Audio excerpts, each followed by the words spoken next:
She stared at the lawyer's lips as he read the number, $10, and felt her husband's love crumble into dust, until the next morning, when a black sedan pulled up with a promise that would rewrite everything she thought she knew about being loved. Hey my beautiful family, welcome back to today's story. I truly appreciate every single one of you for being here today.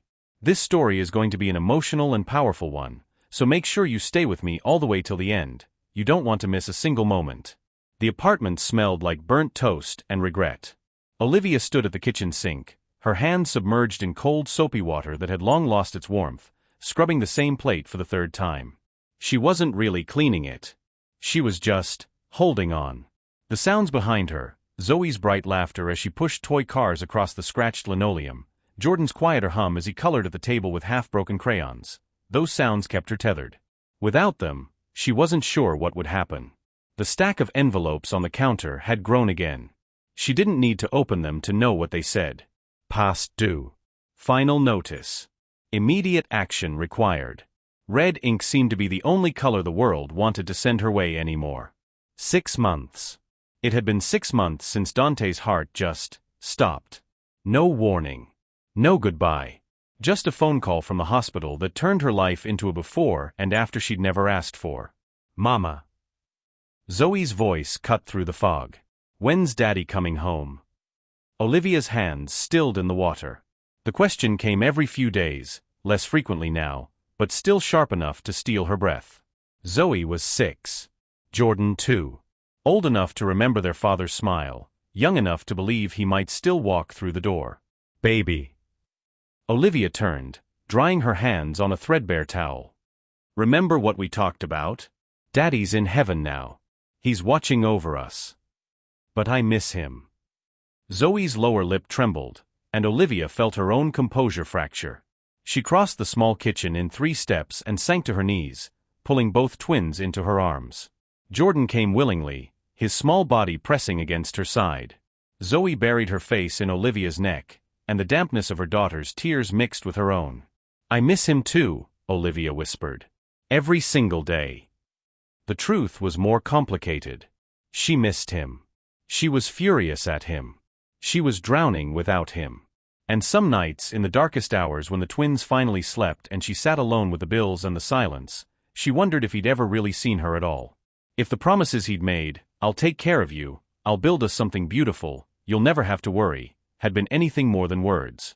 A knock at the door startled them apart. Olivia wiped her face quickly, put on the mask she perfected over these months, the one that said I'm fine, we're fine, everything's under control, and moved to the door.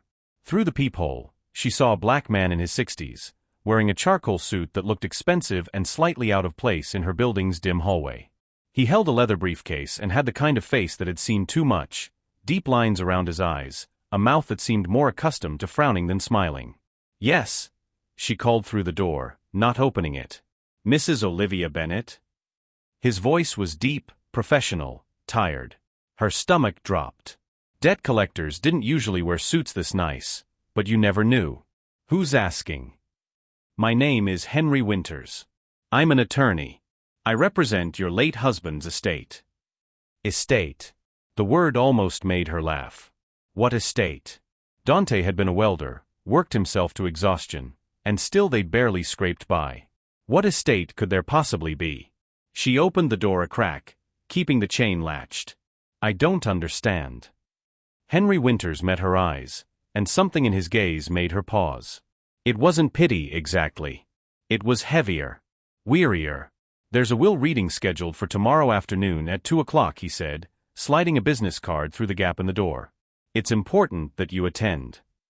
A will. Olivia took the card, her fingers trembling slightly. Dante didn't. We didn't have anything to put in a will. Nevertheless. Henry's expression didn't change. 2 o'clock. My office address is on the card. Please don't be late, Mrs. Bennett.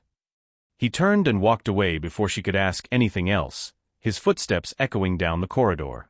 Olivia closed the door and leaned against it, staring at the card. Henry A. Winters, attorney at law. Hope was a dangerous thing. She'd learned that. But it flickered anyway, a small and stubborn flame she couldn't quite extinguish. Maybe Dante had left something. A savings account she didn't know about. A life insurance policy. Anything that would mean the last 6 months of barely surviving, of rationing food and dodging landlords, hadn't been for nothing. Maybe he had seen her after all. Across the city, in an office that smelled like old books and older regrets, Henry Winters sat at his desk and stared at the file in front of him. Last Will and Testament of Dante Isaiah Bennett. He'd been a lawyer for 37 years. He'd seen families torn apart over money, watched people reveal their worst selves in the face of inheritance, delivered news both devastating and life-changing. He thought he'd become numb to it. But this case. Henry rubbed his temples. He was too old for this. Too tired. When Dante Bennett had walked into his office 2 years ago, alive then, vibrant, full of plans, Henry had tried to talk him out of it. "You're making this complicated," Henry had said. "Why not just tell her? Why the theatrics?" Dante had smiled, that wide, unshakable smile of a man in love. "Because she won't believe it unless she sees it. She thinks she's not worth it, Henry. She thinks I married her because I needed somebody, not because I chose her. I need her to understand. I need her to feel it. And if you die before you can show her?" The smile had faltered. "Then you show her. Promise me." Henry had promised. Now Dante was dead, and Henry was left holding the weight of a dead man's love story, trying to honor intentions he wasn't sure he fully understood. He looked at the clock. 24 hours until the reading. 24 hours until Olivia Bennett's world either collapsed completely or transformed in ways she couldn't yet imagine. Henry opened his desk drawer and pulled out a small worn photograph Dante had given him. It showed a younger Olivia, laughing at something off camera, her eyes bright and unguarded. On the back, in Dante's handwriting, "This is who she was before the world told her she wasn't enough. Help me give that back to her." Henry slipped the photo back into the drawer and closed the file. Tomorrow would reveal everything. He just hoped Olivia was strong enough to survive it. That night, Olivia couldn't sleep. She lay in the bed she used to share with Dante, now too big and too cold, and stared at the ceiling. The twins were finally quiet in the next room, their breathing soft and even through the thin walls. The lawyer's card sat on her nightstand, gleaming in the streetlight that filtered through her curtains. What could Dante have possibly left us? She thought about the man she'd married 9 years ago. The way he'd looked at her like she was the only person in the world. The way he'd worked, always working, sometimes 2 jobs, then 3. He'd been tired all the time toward the end. Distant. She'd thought maybe he was pulling away, falling out of love. They'd fought about it once, 3 months before he died. "Where are you?" she demanded, exhausted and lonely. "You're here but you're not here." "I'm building something," he'd said, and there was a look in his eyes she couldn't read. "Trust me, Olivia. Just trust me a little longer." She hadn't known what he meant. And then he was gone, and there was nothing to trust, nothing to build, nothing but the wreckage of trying to survive. Olivia turned on her side, pulling Dante's pillow against her chest. It didn't smell like him anymore. That had faded months ago. "What did you leave me?" she whispered into the darkness. "Please let it be enough." Somewhere in the silence between hope and fear, Olivia wondered if she'd ever really known the man she married. Have you ever discovered something about someone you loved only after they were gone? Something that changed everything you thought you knew? The question haunted her as sleep finally, mercifully, pulled her under. The law office sat on the 3rd floor of a building that had seen better decades. Olivia climbed the stairs slowly, one hand gripping the railing, the other holding Jordan's small fingers. Zoe bounded ahead, her pink backpack bouncing with each step, oblivious to the weight pressing down on her mother's chest. "Is this where we get Daddy's surprise?" Zoe asked, spinning around at the landing. "I don't know, baby." Olivia's voice came out thinner than she intended. "We'll see." She dressed the twins in their church clothes, the only outfits without stains or holes. For herself, she'd chosen a simple black dress she'd worn to the funeral. It still smelled faintly of the lilies that had covered Dante's casket, a scent that made her stomach turn. The hallway was narrow and dim, lit by flickering fluorescent lights that hummed overhead. She found the door marked Henry A. Winters, attorney at law, and paused, her hand hovering over the handle. This is it. Whatever was behind this door would either save them or confirm what she'd feared for months, that Dante's love, for all its warmth and promises, hadn't been enough to protect them from the world. She pushed the door open. The reception area was small but tidy. An older woman with silver hair looked up from behind a desk and offered a practiced smile that didn't quite reach her eyes. "Mrs. Bennet?" "Yes." "Mr. Winters is expecting you. Please go right in." She gestured toward a heavy wooden door to the left. Olivia ushered the twins inside. Henry Winters stood as they entered, and Olivia was struck again by how tired he looked. Not just physically tired, but soul-tired. The kind of exhaustion that came from carrying other people's grief for too long. "Mrs. Bennet." He extended his hand, and she shook it. His grip was firm but brief. "Please sit." The office was lined with law books that looked like they hadn't been touched in years. A window behind Henry's desk offered a view of the street below, where life continued. Cars passing, people walking, the world spinning on as if hers hadn't stopped 6 months ago. "Can I offer the children something? Water? Juice boxes?" "We're fine," Olivia said, settling into one of the leather chairs across from his desk. She pulled Jordan onto her lap. Zoe climbed into the chair beside her, swinging her legs. Henry returned to his seat and opened the file in front of him with careful, deliberate movements. Olivia watched his face, searching for clues. Was that sympathy in his eyes? Pity? Something else she couldn't name? "Mrs. Bennet," he began, his voice taking on a formal tone that sent ice through her veins, "I want to thank you for coming today. I know this hasn't been an easy time for you and your family." She nodded, unable to speak past the tightness in her throat. "Your husband, Dante Bennet, came to see me approximately 2 years before his passing. He wanted to ensure that certain arrangements were made. 2 years ago, when things had still been good between them. Before the distance. Before the exhaustion that had carved shadows under his eyes." Henry adjusted his reading glasses and lifted a document from the file. "This is his last will and testament, properly witnessed and notarized. I'm going to read the relevant portion now." Olivia's heart hammered against her ribs. She was aware of everything suddenly, the leather creaking beneath her, Jordan's small weight in her lap, Zoe's curious eyes watching the lawyer, the clock on the wall ticking away seconds that felt like eternities. "I, Dante Isaiah Bennet, being of sound mind and body, do hereby declare this to be my last will and testament." Henry's voice was steady, professional, stripped of emotion. "To my beloved wife, Olivia Marie Bennet, I leave the sum of $10. The words hit her like a physical blow. $10. Olivia blinked. She must have heard wrong. She must have. "This amount," Henry continued reading, "is to be given to her with the understanding that." But Olivia couldn't hear the rest. The blood rushing in her ears drowned out everything else. $10. After 9 years of marriage. After 2 children. After believing, stupidly, naively, that she had mattered. $10. "Mama." Jordan's voice seemed to come from very far away. "Why are you shaking?"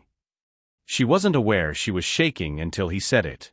She forced her hands to still, but her whole body felt like it was fracturing from the inside out. Henry had stopped reading. He was watching her with that same unreadable expression, and suddenly Olivia hated him. Hated him for being the messenger. Hated him for witnessing her humiliation. Hated him for the gentleness in his eyes that told her he knew exactly how much this hurt. "Is there more?" Her voice came out hollow. "Dead. There are additional instructions," Henry said carefully. "But the monetary bequest is as stated. $10. Olivia stood abruptly, nearly dumping Jordan onto the floor. She caught him, set him down, her movements jerky and disconnected. "Mrs. Bennet. Thank you for your time." The words came out mechanical. She was already moving toward the door, grabbing Zoe's hand, her vision tunneling. "Olivia, please wait." Henry stood, came around the desk. She whirled on him. "Wait for what? For you to explain how my husband, the man who promised to build me a life, who swore I'd never have to struggle, left me less than the cost of a meal? There's nothing to explain, Mr. Winters. There's more you need to know." "I know enough." Her voice cracked, and she hated herself for it. "I know that I've been lying to myself. That's enough." "Mama, what's wrong?" Zoe's voice was small, frightened. Olivia looked down at her daughter's worried face and felt something inside her shatter completely. She sank to her knees right there in Henry's office, pulling both twins against her, and for a moment she couldn't breathe. Couldn't think. Could only feel the weight of every fear she'd carried for 6 months crystallizing into terrible, undeniable truth. She hadn't mattered. Not enough. Henry crouched down beside them, his old knees creaking with the effort. When he spoke, his voice was softer than she'd heard it. "Olivia, I need you to trust me. Can you do that? Just for 24 hours. She looked at him through blurred vision. "Trust you? I don't even know you." "Then trust that Dante loved you." His eyes held hers. "Whatever you're thinking right now, whatever you're feeling, I promise you, this isn't the whole story. $10 is a pretty clear story." "Is it?" Something flickered across his face. "Your husband worked 3 jobs in the last 2 years of his life. He barely slept. He drove himself into the ground. Does that sound like a man who didn't care? It sounds like a man who was running from something. Maybe from us." Henry shook his head slowly. "Tomorrow morning. 9 o'clock. I'll pick you up." "Pick me up? For what?" "There's something you need to see. Something Dante wanted you to see." He pulled a card from his pocket and pressed it into her hand. "I can't explain more than that. But please, Olivia, don't make any decisions tonight. Don't do anything rash. Just wait." She wanted to throw the card back at him. Wanted to scream. But the twins were watching, and she'd already fallen apart enough in front of them today. Instead she stood, took their hands, and walked out without another word. The walk back to the bus stop felt endless. Zoe kept asking questions. What did Daddy leave us? Was it a lot? Can we get new shoes? And each one was a knife turning in Olivia's chest. Jordan was quiet, his hand gripping hers tighter than usual, his 6-year-old intuition telling him something was very, very wrong. On the bus, Olivia stared out the window at the city passing by.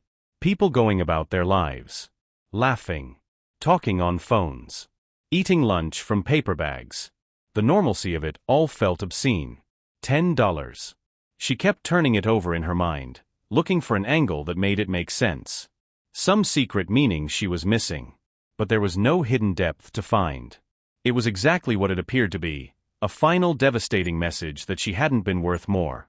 All those nights Dante had come home exhausted, smelling like metal and sweat, barely able to stay awake through dinner. All those times she'd asked him to slow down, to rest, to be present with them, and he'd just shaken his head.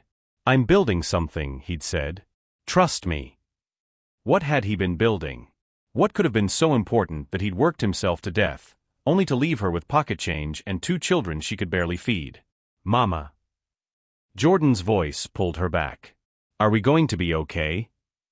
She looked down at his worried brown eyes, Dante's eyes, and felt her heart crack wider. "Yes, baby," she lied. "We're going to be okay." But as the bus carried them back to their cramped apartment with its stack of unpaid bills and empty refrigerator, Olivia knew the truth. They weren't okay. They'd never been okay. And the man she'd loved, the man she'd built her whole world around, had known it, and left her with $10 anyway. That night, after the twins were finally asleep, after she dodged their questions and forced down the tears that kept threatening to spill, Olivia sat at her kitchen table and stared at the $10 bill Henry had given her before she'd left. A crisp bill. Fresh from the bank. Not even wrinkled. She traced the edges with her finger, and something dangerous bloomed in her chest. Not grief this time. Anger. White-hot, clarifying anger. "Did I mean that little to you?" she whispered to the empty apartment, to the ghost of the man who'd slept beside her for 9 years. "Was I that forgettable?" The silence answered with its usual cruelty. Olivia picked up her phone. She had Henry's card. She could call him right now, demand answers, refuse to wait until morning. But something stopped her. His words echoed back, "This isn't the whole story." Could she afford to hope? Could she survive being wrong again? She set the phone down and pressed her palms against her eyes, exhausted beyond measure. Tomorrow. She'd wait until tomorrow. Not because she trusted Henry Winters, but because hope, even the most foolish kind, was still the only thing she had left. The night stretched long and merciless. Olivia lay in bed, staring at the ceiling, that $10 bill folded in her palm like some kind of sick joke. Every time she closed her eyes, She saw Henry reading those words. To my beloved wife, Olivia Marie Bennet, I leave the sum of $10. The words had the weight of a tombstone. Beloved. The cruelty of that word paired with such a pittance made her want to scream. Around 2 in the morning, she gave up on sleep entirely and moved to the kitchen. The bills still sat in their accusing stack on the counter. Rent, 3 weeks overdue. Electric, final notice. Water. Internet they couldn't afford but needed for the twin school assignments. Hospital bills from Dante's final days that kept coming like ghosts she couldn't exorcise. She pulled out her notebook, the one where she'd been tracking every penny for months, and did the math again. With the $10 Dante had left her, she had exactly $43.27 to her name. Rent was $850. Even if she begged the landlord for another extension, even if she stretched every dollar until it screamed, she was 3 weeks, maybe 4, from eviction. The math didn't lie. Dante's love, apparently, had. Olivia picked up the $10 bill again, smoothing it flat on the table. She could buy the twins a meal. Maybe 2, if she was careful. A few boxes of mac and cheese. Some bread. It would get them through the weekend. That's what her marriage had been worth. A weekend's worth of groceries. She laughed, and the sound came out broken and wrong in the silent apartment. Why? She whispered to the empty room. What did I do that was so terrible you couldn't even? Her phone buzzed, making her jump. A text message. She didn't recognize the number, but when she opened it, she saw Henry's name at the bottom. I know you're awake. I know you're hurting. Please don't make any decisions tonight. 9 a.m. I'll be there. Henry Winters. Olivia stared at the message. How did he know she was awake? Was he awake too, sitting in that office that smelled like old paper and disappointment, worrying about the widow whose husband had publicly humiliated her from beyond the grave? She typed back, "What could you possibly show me that would make this make sense?" The reply came within seconds. Everything. That's not an answer. It's the only one I can give you right now. Dante made me promise. I'm honoring that promise. Please, Olivia. Just give me tomorrow morning. She wanted to throw the phone across the room. Wanted to tell him to take his promises and his mysterious errands and disappear. But something in his words caught her. Dante made me promise. What promise? What had her husband planned that required a lawyer to swear secrecy? Fine. 9 a.m. But if this is some kind of... She didn't finish the text. Didn't know how to articulate what she feared. That this was pity? That he'd somehow show her Dante's debts were even worse than she knew? That there was another family somewhere she'd never known about? She deleted the unsent message and simply wrote, 9 a.m. In his own apartment across town, Henry Winters sat at his kitchen table with a glass of whiskey he hadn't touched and Dante's file open in front of him. He shouldn't be this invested. 37 years of practicing law had taught him to maintain professional distance. Get in, do the job, get out.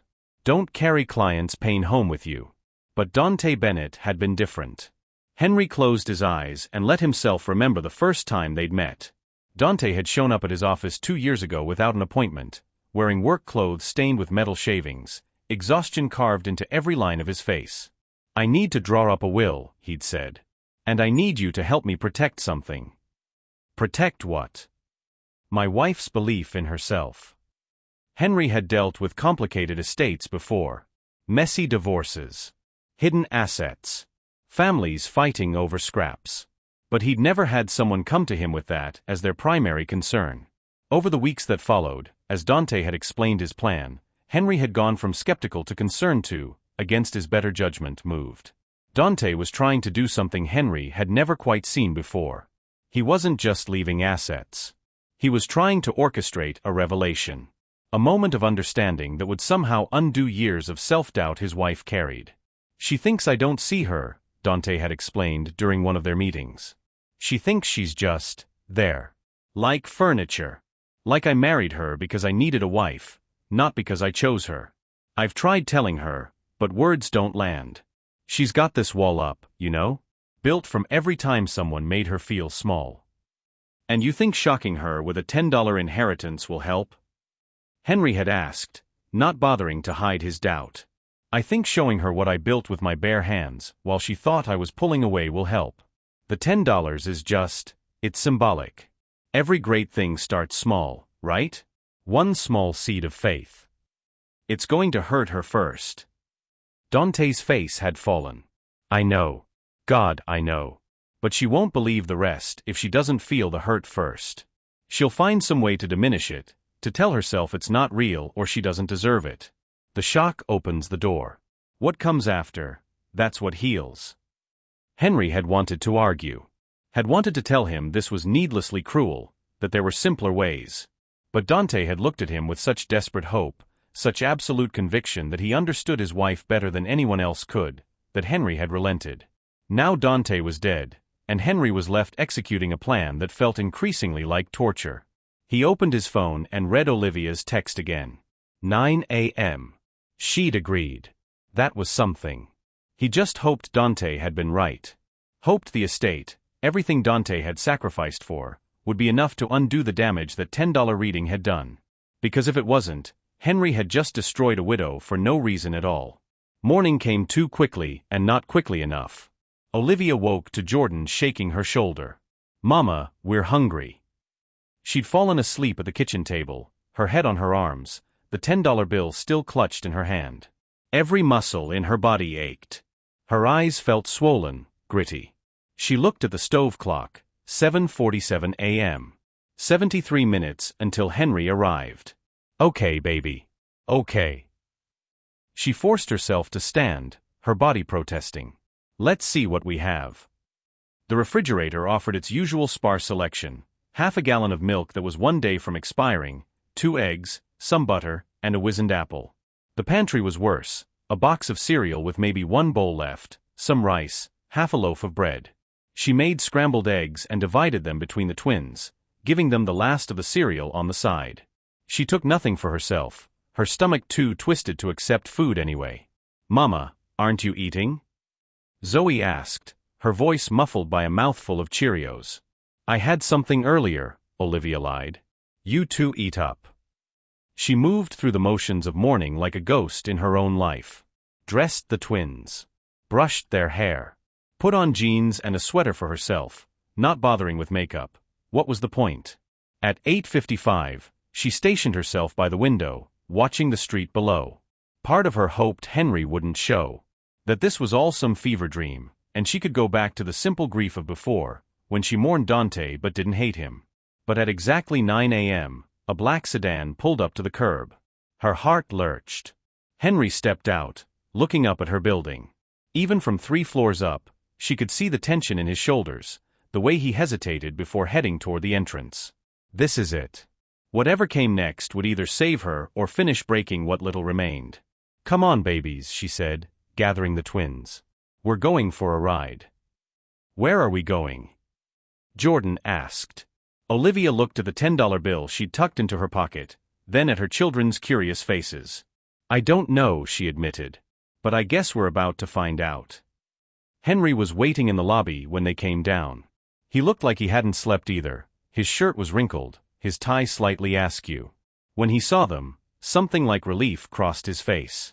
You came. You asked me to trust you, Olivia said, her voice flat. I'm here. That's all the trust one have left. He nodded, understanding the weight of that statement. That's enough. Come on. The sedan was nicer than any car Olivia had ever been in.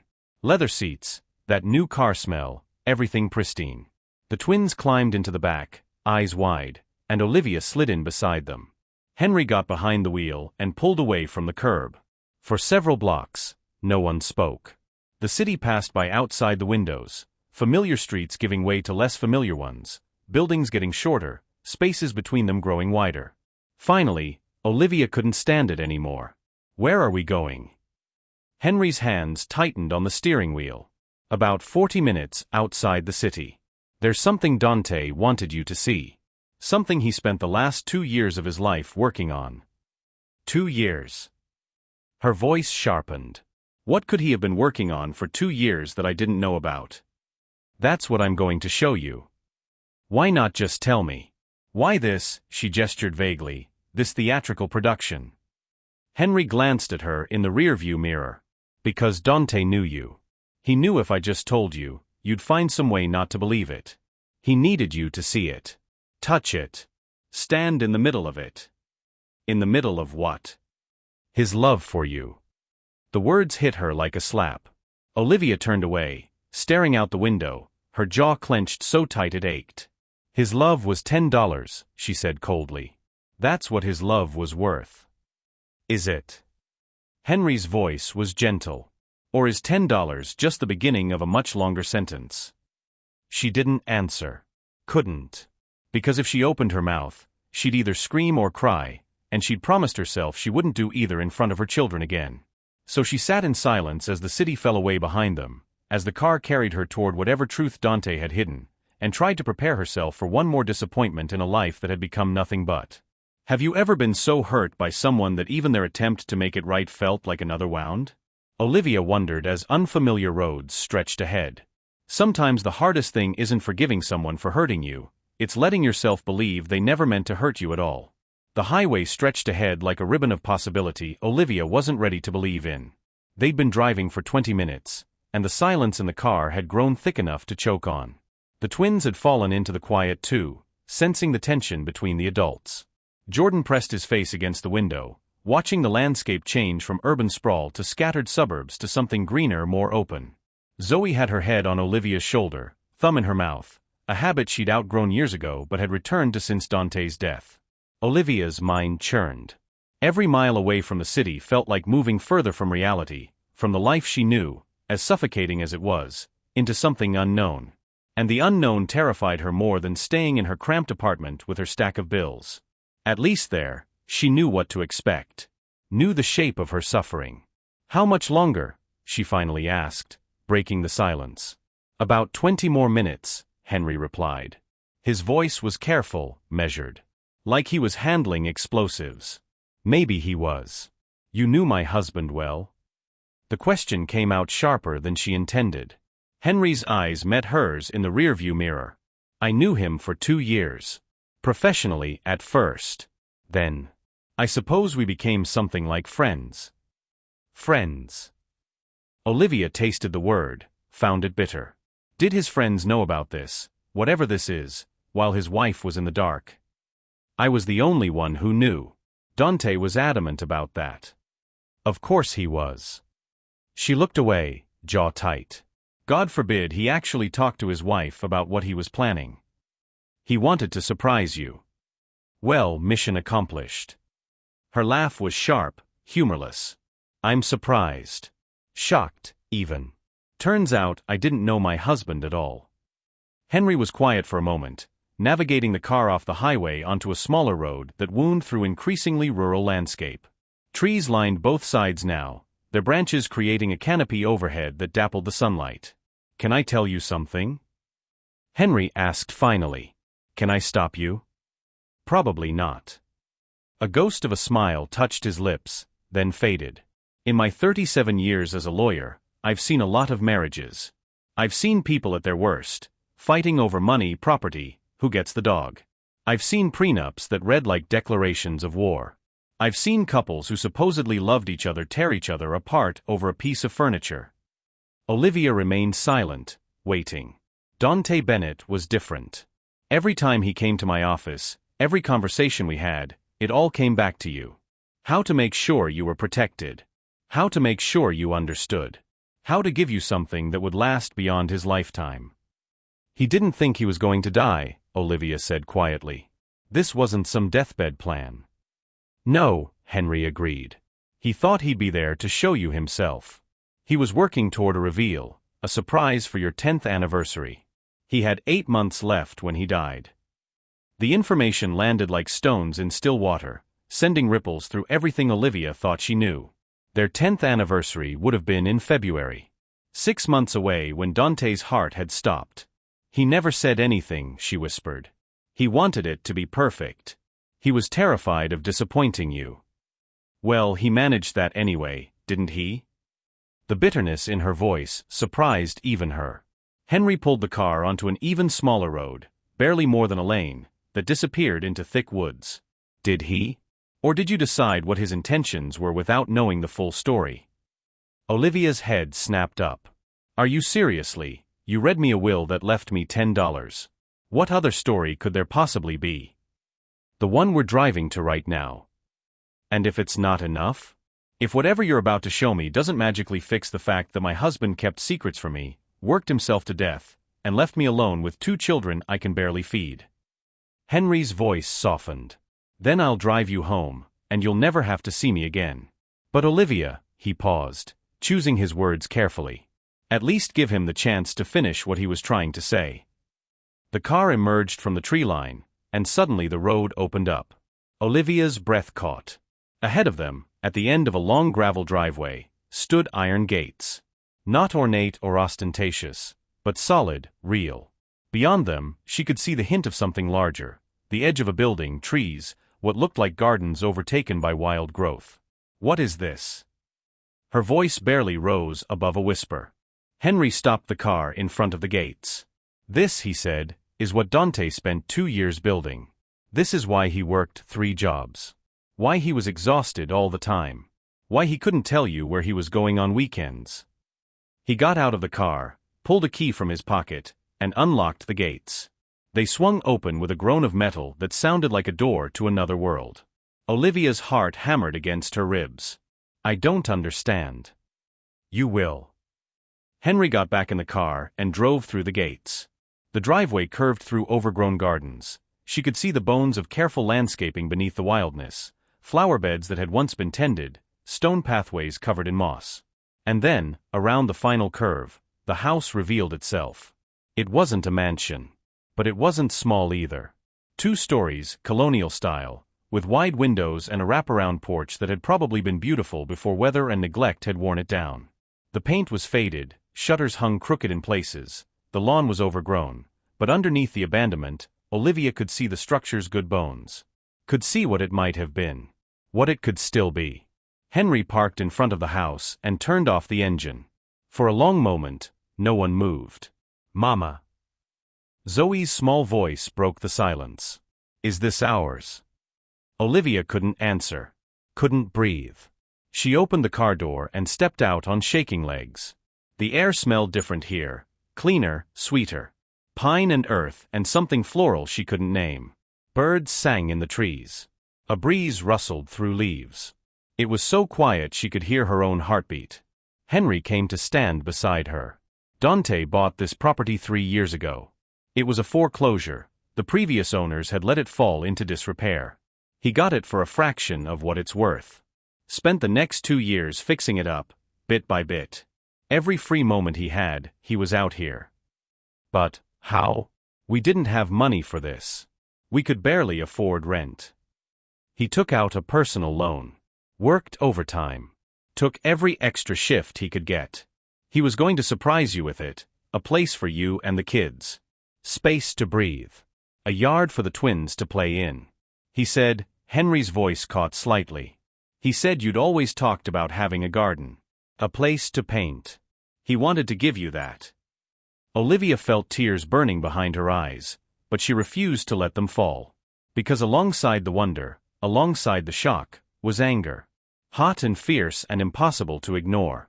He worked himself to death for this, she said, her voice trembling. He died for this house. He died trying to build you a future. I didn't want a future without him in it. The words burst out of her, loud enough to echo off the house's facade. The twins, who had climbed out of the car, stopped their exploration and turned to stare. Olivia pressed her hands to her face, trying to hold herself together. I wanted him. Not a house. Not a surprise. I wanted my husband to come home at a reasonable hour. To eat dinner with us. To read bedtime stories to his children. I wanted him present, not working himself into the ground for some grand gesture I never asked for. Henry didn't respond immediately. When he did, his voice was gentle. I know. And I think toward the end, Dante knew that too. But he'd come too far to stop. He'd put everything into this, financially, emotionally. He couldn't walk away from it without feeling like he'd failed you. So instead he left me a widow. The words came out flat, empty. He left you a choice, Henry corrected softly. The $10 in the will, that was symbolic. A seed, he called it. The beginning of something. This, he gestured to the house, this is what grows from that seed. But only if you choose to water it. Olivia looked at the house again. Really looked at it. Despite the disrepair, despite the overgrown gardens and peeling paint, she could see Dante in every line. Could imagine him here, hands rough with work, planning and building and dreaming. For her. For them. It should have been romantic. Instead, it felt like proof that she'd never mattered enough for him to just ask what she wanted. Can we go inside? Jordan's voice pulled her back to the moment. He was standing on the porch steps, looking up at the front door with wonder in his eyes. Henry looked to Olivia. It's your house. Your decision. My house. The words felt foreign in her mouth. You're saying he left me this? Everything. The house, the land, 15 acres total. It's all in your name. Has been since he bought it. But the $10. Was the cash inheritance specified in the will? This was set up separately, in a trust. Legally, it's been yours for 3 years. You just didn't know it. Olivia's legs suddenly felt weak. She sank down onto the porch steps, her mind reeling. 3 years. He'd been planning this for 3 years, and she'd never suspected. Never knew. There's more, Henry said, and something in his tone made her look up sharply. More. His expression was troubled. Maybe you should see the inside first. The front door opened with a key Henry produced from an envelope marked with Olivia's name in Dante's handwriting. Just seeing those familiar loops and slants made her chest tight. The interior was dim, dusty, but as light filtered through the windows, Olivia could see the space's potential. Hardwood floors, a fireplace, high ceilings. To the left, a living room. To the right, what looked like a dining area. Straight ahead, she could see a kitchen. The twins ran ahead, their footsteps echoing in the empty rooms, their excited voices bouncing off the walls. Be careful. Olivia called after them, her voice automatic even as her mind struggled to process everything. The electrical and plumbing are sound, Henry said, his voice taking on a more professional tone. Dante made sure of that first. The roof is good for another 15 years. The structure is solid. What it needs is cosmetic work, painting, repairs to the porch, updating some fixtures. The bones are good. Olivia walked slowly through the rooms, running her hand along the walls. In the kitchen, she found cabinet doors hanging open, revealing empty shelves. Through the window above the sink, she could see the wild gardens and beyond them the woods. Upstairs, there were 4 bedrooms. The master had its own bathroom, dated but functional. 2 of the other bedrooms were smaller, clearly meant for children. But the 4th. Olivia stopped in the doorway and felt her heart stutter. The 4th bedroom faced east. Morning light streamed through the large windows. The walls had been painted a soft cream color. And against one wall, Dante had built floor-to-ceiling shelves. In the center of the room sat an easel, still wrapped in plastic. On the easel was a note in Dante's handwriting, for Olivia. So you can remember you're an artist. Her knees buckled. She'd told him once, years ago when they were first dating, that she'd wanted to be a painter. That she dreamed of having a studio filled with light where she could create. Then life had happened. Marriage, babies, bills, and the dream had faded into something she barely remembered wanting. But Dante had remembered. He'd built her a studio. Had kept that dream alive even when she'd forgotten it herself. Olivia sank to the floor, finally letting the tears come. They poured out of her in great, heaving sobs, grief and anger and confusion, and something that might have been gratitude all tangled together in a knot she couldn't untie. She heard footsteps behind her, felt Henry's presence in the doorway. Why didn't he just tell me? She asked through her tears. Why did it have to be this way? I asked him that once, Henry said quietly. He said you'd never believe you deserved it if he just told you. He said you'd find reasons why it was too much, why you weren't worth it. He needed you to see it. To stand in the middle of proof that someone saw you, really saw you, and built something beautiful just because you existed. The words broke something open in Olivia's chest. Because Dante had been right. If he'd told her, she would have protested. Would have said they couldn't afford it. Would have found 1,000 reasons to talk him out of it. He'd known her too well. And that knowledge, that deep understanding, hurt almost as much as it healed. I can't afford to keep this, she whispered. Whatever property taxes, utilities, maintenance, I can barely afford groceries, Henry. This is beautiful, but it's just another thing I'll have to lose. Henry was quiet for a long moment. Then, there's one more thing you need to know. And you're not going to like it. Olivia looked up at him, wiping her eyes. What? His expression was pained. The renovations. Dante ran out of money about 4 months before he died. He'd maxed out the personal loan, spent every penny of savings. The house was about 80% finished, but he needed more to complete it. So he took out another loan, a bigger one. Cold dread settled in Olivia's stomach. How much? $80,000. With his death, the loan comes due. The estate, this property, is liable for it. The words hit her like a physical blow. 80,000. If it's not paid within 90 days of his death, the lender can foreclose. You'd lose the property. When? Her voice cracked. When is the 90 days? 2 weeks from today. The room spun. Olivia gripped the floor, trying to anchor herself. So this whole thing, this entire drive, showing me this house, telling me it's mine, it's all meaningless. Because in 2 weeks, it'll belong to a bank. Not necessarily. She looked up sharply. What does that mean? Henry's face was hard to read. It means there might be a way. But first, you need to decide something. Do you want to fight for this? For what Dante built? Or do you want to walk away? Walk away to what? My apartment I can't afford? The life where I'm drowning? Or walk away from the debt? From the responsibility? From the reminder of everything Dante kept secret? Henry's voice was gentle but firm. This house, it's a gift. But it's also a burden. And only you can decide if it's one worth carrying. From somewhere downstairs, Olivia heard the twins laughing, their voices bright with discovery. They sounded happier than they had in months. She looked around the studio Dante had built for her. At the shelves waiting for supplies. At the easel wrapped carefully, preserved like hope. And she thought about the $10 bill in her pocket. The seed, Henry had called it. The beginning. How? She asked finally. How do I fight for this? Henry's expression shifted, surprise, then something that might have been respect. That, he said, is where things get complicated. They sat at the kitchen table downstairs, a rickety card table Dante must have brought in for planning, covered in dust and what looked like old blueprints. The twins were exploring the backyard, their shouts of joy floating through the open windows. Olivia watched them through the glass, these children who'd known too much grief too young, now running through tall grass like they discovered a secret kingdom. Maybe they had. Henry had retrieved a box from his car, and now he set it on the table between them. It was an ordinary cardboard box, the kind that might hold office supplies, but the way he handled it, carefully, reverently, told Olivia it contained something precious. Before we talk about the debt, there are things Dante wanted you to know.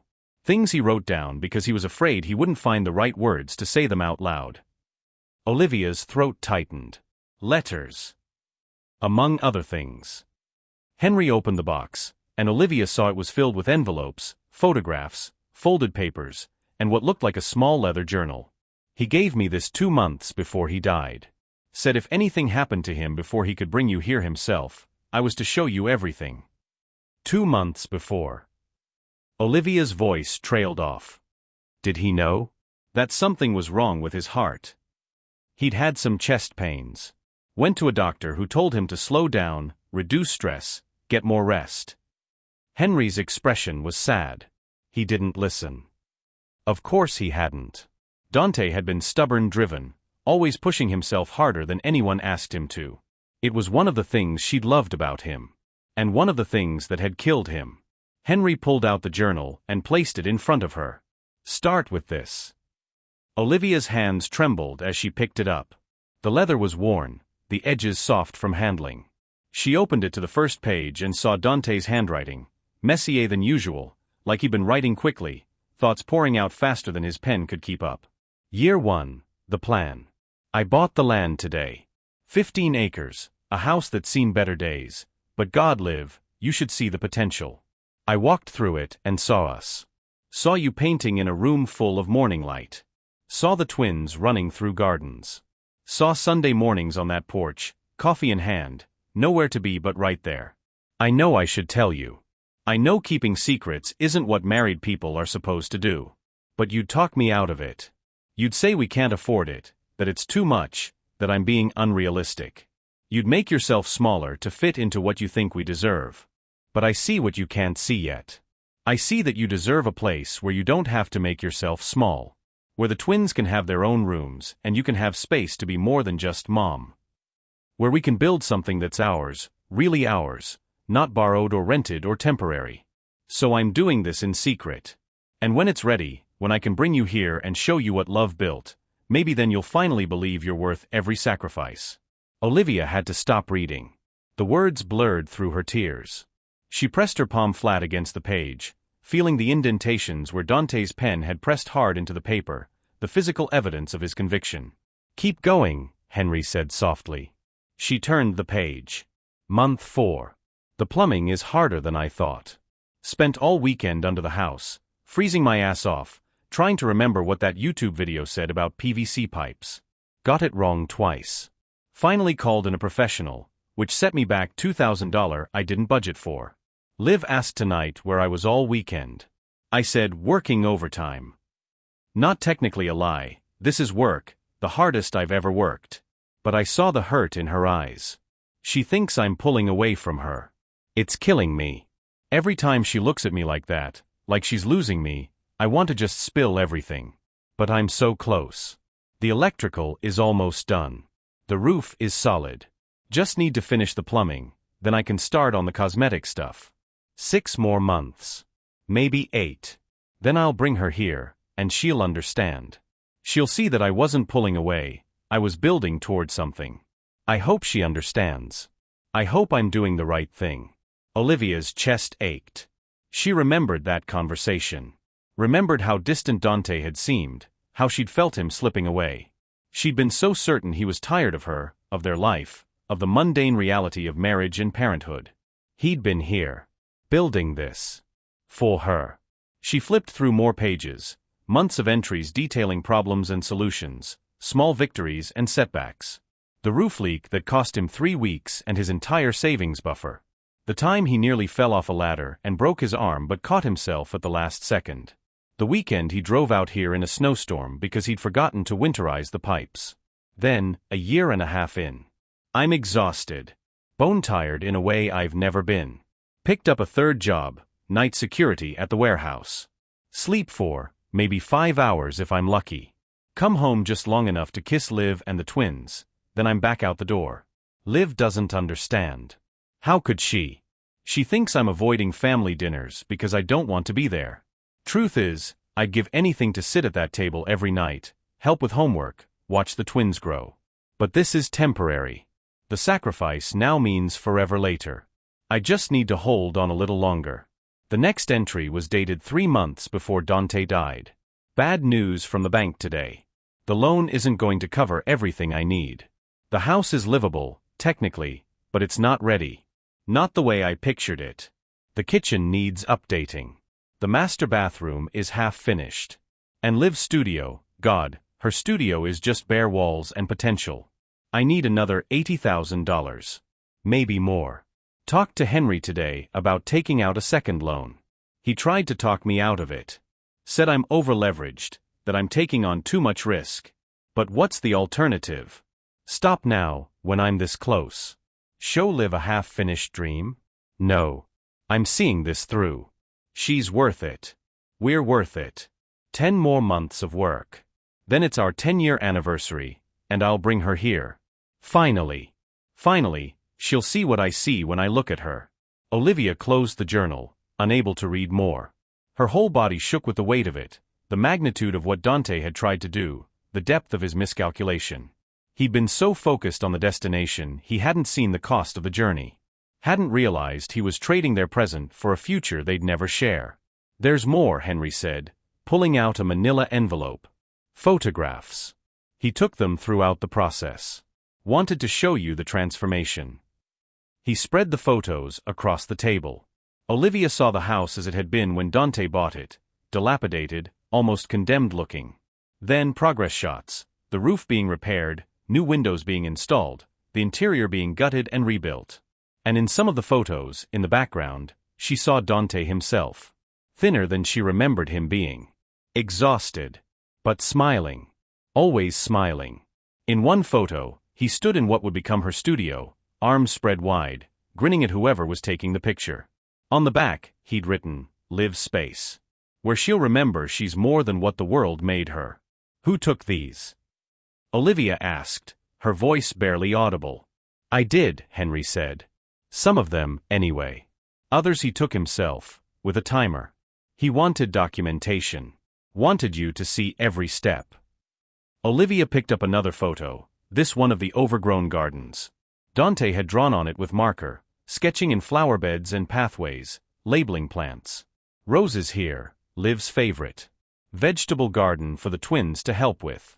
Herb spiral by the kitchen door." He'd planned everything. Thought of everything. Except the one thing that mattered most, living long enough to share it with her. Why didn't he stop? The question burst out of Olivia, anguished. When he started having chest pains, when the doctor told him to slow down, why didn't he just stop? Henry was quiet for a long moment. When he spoke, his voice was heavy. Because he thought stopping would mean failing you. He'd convinced himself that this house, this grand gesture, was the only way to prove his love was real. That without it, he was just another man who'd made promises he couldn't keep. "But I never needed this." Olivia's voice cracked. "I needed him. Just him. Not a house, not a studio, not gardens or grand gestures. I needed my husband to be present, to be alive, to choose us over some impossible dream." "I know." Henry's expression was pained. "I told him that. Near the end, I told him exactly what you just said. And you know what he said." Olivia waited, tears streaming down her face. "He said, 'You don't understand. Liv spent her whole life being told she's not special. Her parents, her ex-boyfriend, that awful job she had before we met, everyone made her feel invisible. Average. Forgettable. I need her to see that to me. She's worth moving mountains for. She's worth killing myself for." The words landed like hammer blows. Because they were true. Olivia had spent her life feeling like she was too much and not enough all at once. Had learned to make herself smaller, quieter, less demanding. Had convinced herself that being chosen at all was enough, that she shouldn't ask for more. And Dante had seen that. Had seen the wound she carried and tried to heal it the only way he knew how. By nearly destroying himself in the process. "He was wrong," Olivia whispered. "He was so wrong. I never wanted him to kill himself for me." "No," Henry agreed. "But he didn't know how else to show you what you meant to him. Words didn't work, you'd built up too many defenses against them. So he thought actions would. He thought if he could just build something tangible, something you could touch and live in and be surrounded by, you'd finally believe." Henry pulled out one more envelope, smaller than the others, sealed with wax that bore Dante's thumbprint. He wrote this 2 weeks before he died. "It's the last thing. After this, you'll know everything." Olivia took the envelope with shaking hands. The wax cracked as she opened it, and she pulled out a single sheet of paper. "My Liv. If you're reading this, then I failed. I didn't get to show you this place the way I wanted to, with the paint fresh and the gardens tamed and every light bulb working. I didn't get to see your face when you walked through the door. I didn't get to watch the twins discover their rooms or help you set up your studio. I'm sorry. I'm sorry for keeping secrets. For the distance you felt. For every dinner I missed and every night I came home too exhausted to really see you. I thought I was building our future, but maybe I was just running from our present because I was terrified it would never be enough. The house isn't finished. There's debt. There are problems I didn't solve. And I hate that I'm leaving you with this burden instead of the gift I meant it to be. But here's what I need you to know, you are worth every sacrifice. Every sleepless night. Every dollar I didn't have. Every risk I took. You are worth moving mountains for, even if I didn't have the strength to move them all the way. The $10 in the will, I know it seems cruel. But it's symbolic. Every empire starts with a single seed. Every great thing begins small. That $10 is a seed of faith. Faith that you're capable of more than you believe. Faith that you'll take this messy, unfinished dream and make it into something beautiful, because that's what you do. You take broken things and find the beauty in them.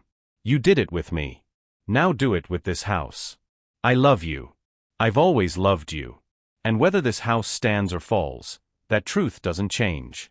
Build something beautiful here, Liv. For you. For the twins.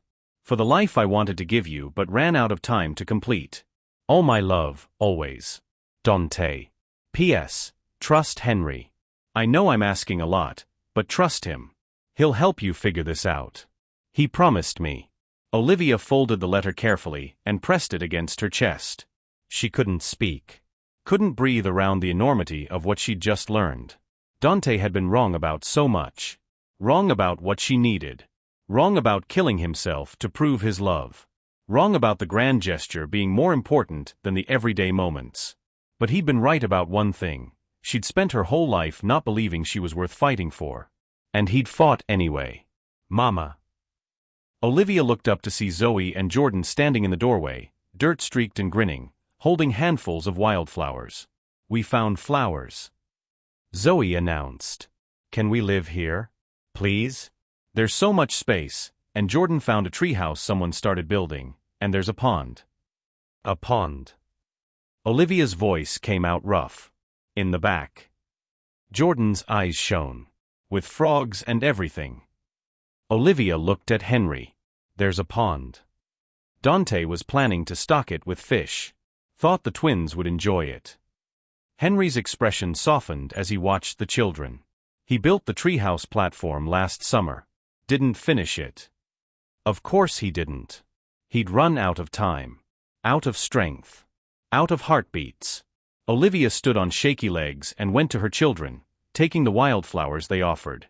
They smelled like sunshine and new beginnings, like possibility. Can we, Mama? Zoe asked again. Can this be our home? Olivia looked around the kitchen, at the dated cabinets Dante had planned to replace, at the tile floor he'd installed himself, at the window over the sink that framed a view of wild gardens and woods beyond.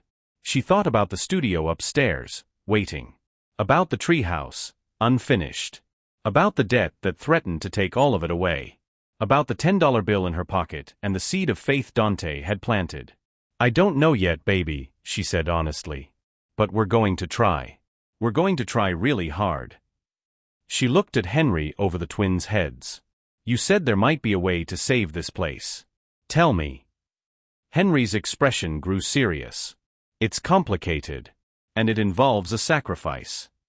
Everything worth having seems to, Olivia said, thinking of Dante, of all he'd sacrificed. Tell me what I need to do.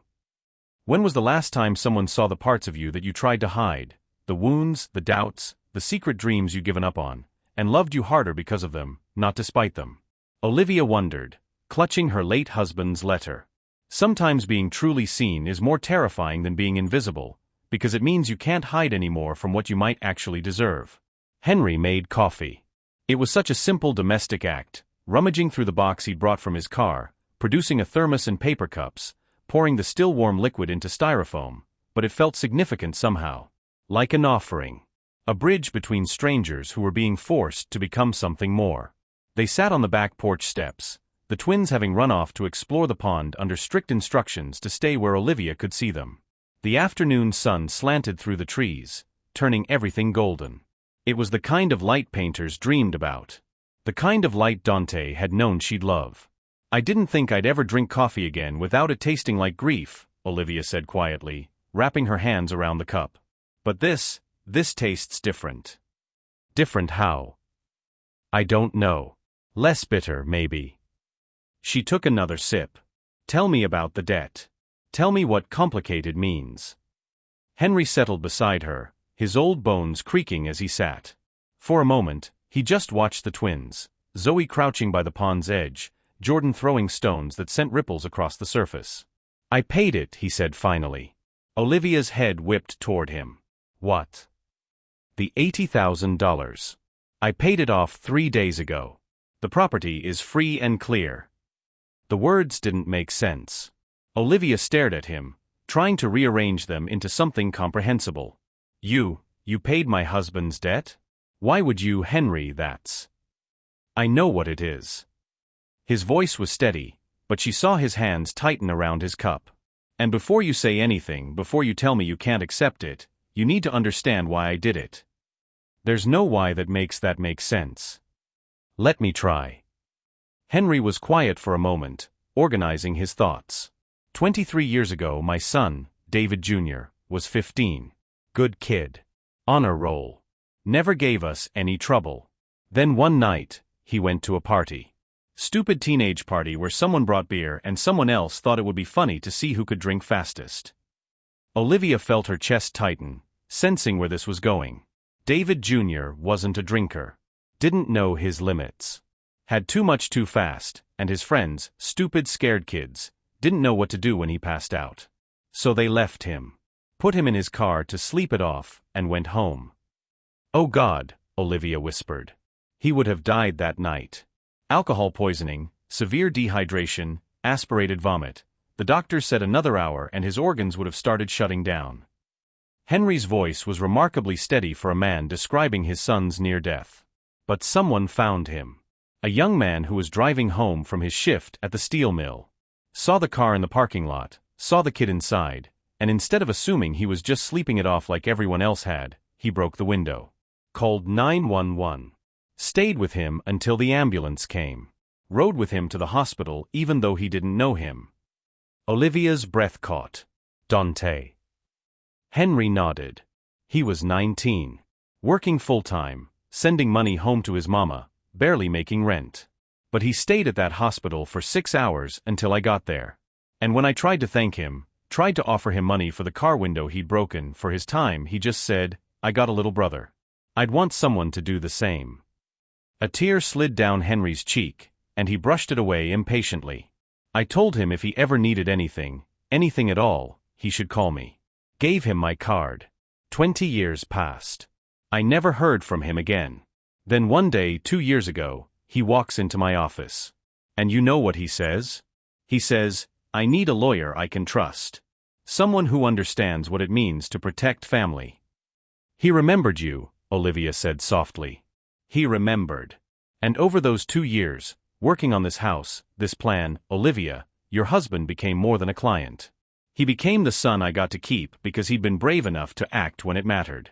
Every time he came to my office exhausted, talking about you and the twins, about building something that would last, I saw David Jr. in him.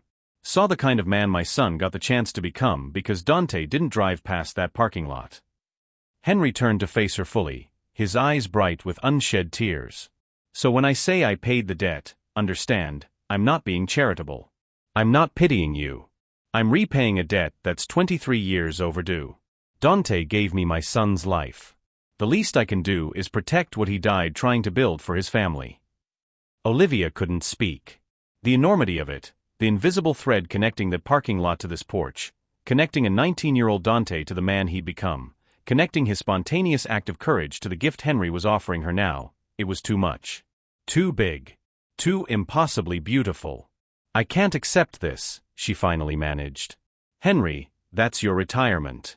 Your security. I'm 70 years old with no family but David Jr. and his wife. I've got more than I need. And honestly. He smiled, and it was the first real smile she'd seen from him.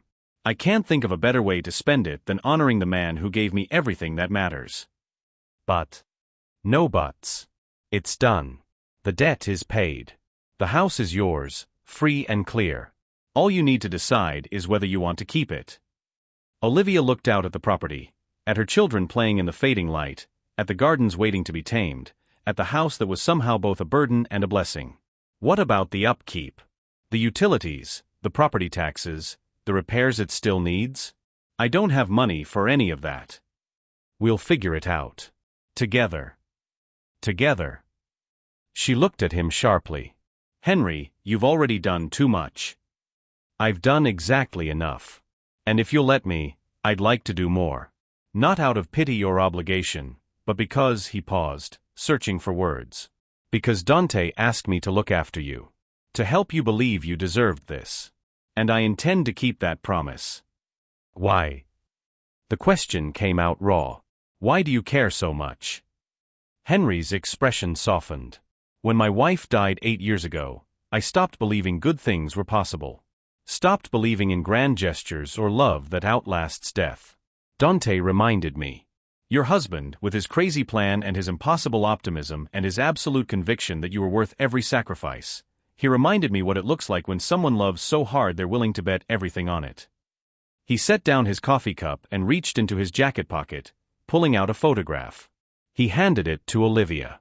It showed a younger Henry with a woman who had kind eyes and laugh lines around her mouth.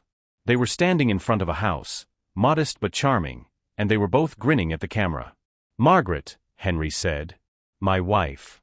That house behind us, I promised her for 30 years I'd buy it for her. It was her dream home. I always said we couldn't afford it, that we needed to be practical, that someday we'd have enough saved.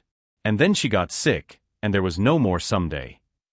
Olivia looked at the photo, at the happiness captured there, and felt her throat tighten. "She died never living in her dream house because I was too cautious, too practical, too afraid of risk. And I've regretted it every day since." Henry took the photo back, his thumb tracing over his wife's face. "So when Dante came to me with this plan, this reckless, beautiful plan to give you something before it was too late, I helped him. Not because I thought he was right about the execution, but because I understood the urgency. The need to prove love while you still have breath in your body." He tucked the photo away and met Olivia's eyes. "You asked why I care?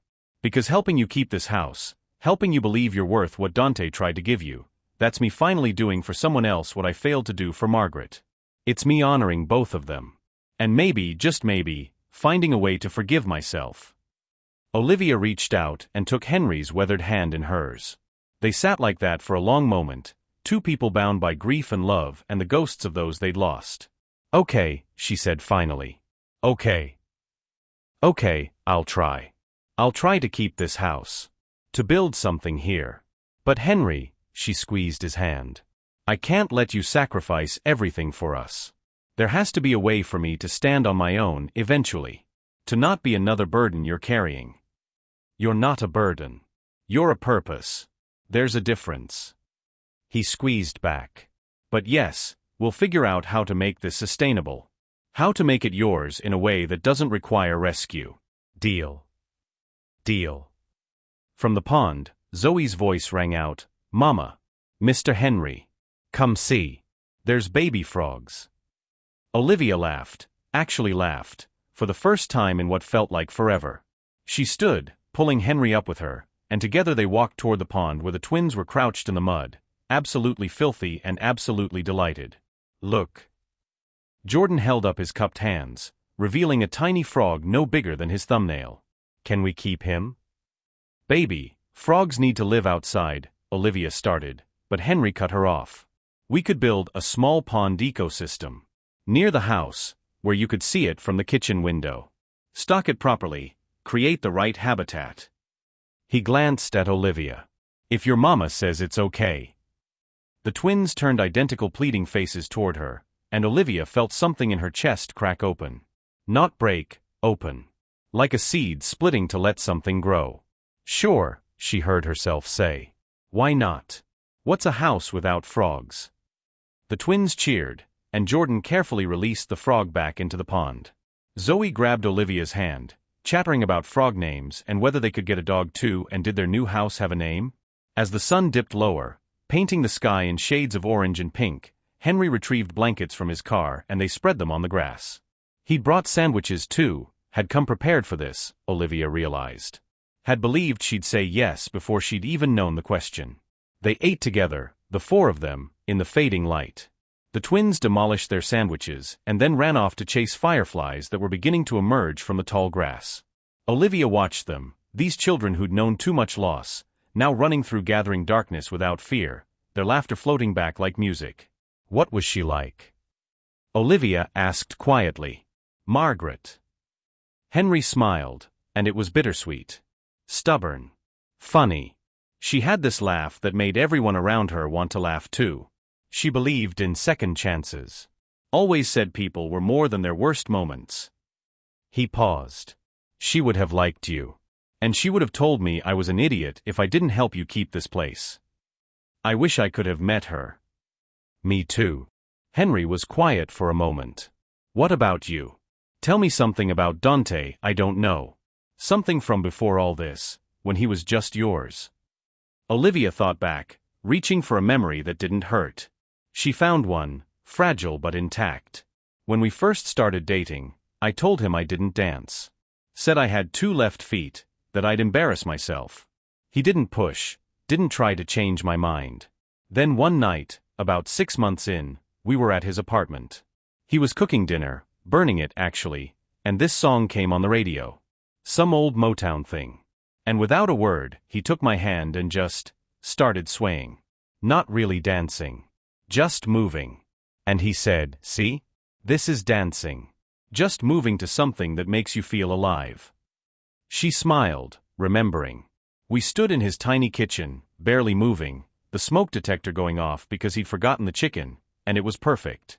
He didn't make me feel foolish. He just made me feel seen.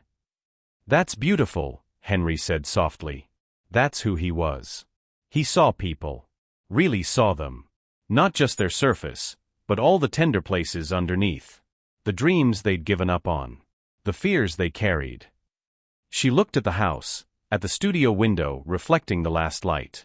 I was so angry at him for keeping this secret. For choosing this over being present. But maybe he was just trying to show me what he'd always seen. That I was worth the grand gesture. Worth the risk.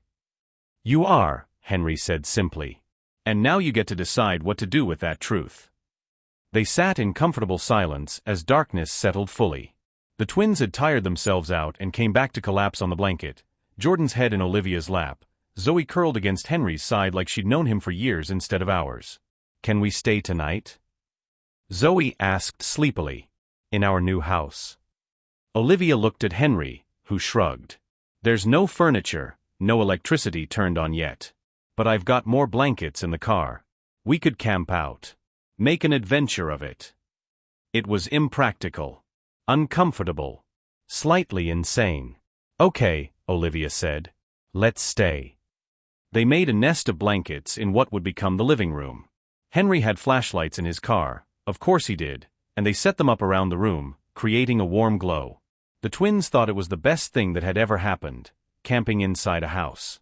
As they settled in for the night, Zoe asked the question Olivia had been dreading, "Is Daddy here? In this house?" Olivia's breath caught. She looked at Henry, who nodded encouragingly. "In a way," she said carefully. "Daddy built this house for us. Every wall, every room, he built it thinking about you and Jordan. About me. So yeah, baby. In a way, he's here. In all the love he put into making this place." "I think he'd be happy we're staying," Jordan said quietly. "I think he wanted us to be happy here." "I think so too, baby." "Are you happy, Mama?" Zoe's question was soft, tentative. Olivia thought about it. Was she happy? She was terrified. Overwhelmed. Still grieving. Still angry at Dante for leaving them, for choosing this dream over staying alive. But underneath all that, there was something else. Something that felt like hope taking its first tentative breath. "I'm getting there," she said honestly. "I think I'm getting there." Henry's voice came from the darkness. "That's all any of us can do. Get there one day at a time." As the twins' breathing evened out into sleep, Olivia lay awake, staring at the ceiling of a house her husband had built with his own hands. She thought about Dante breaking that car window to save a stranger's son.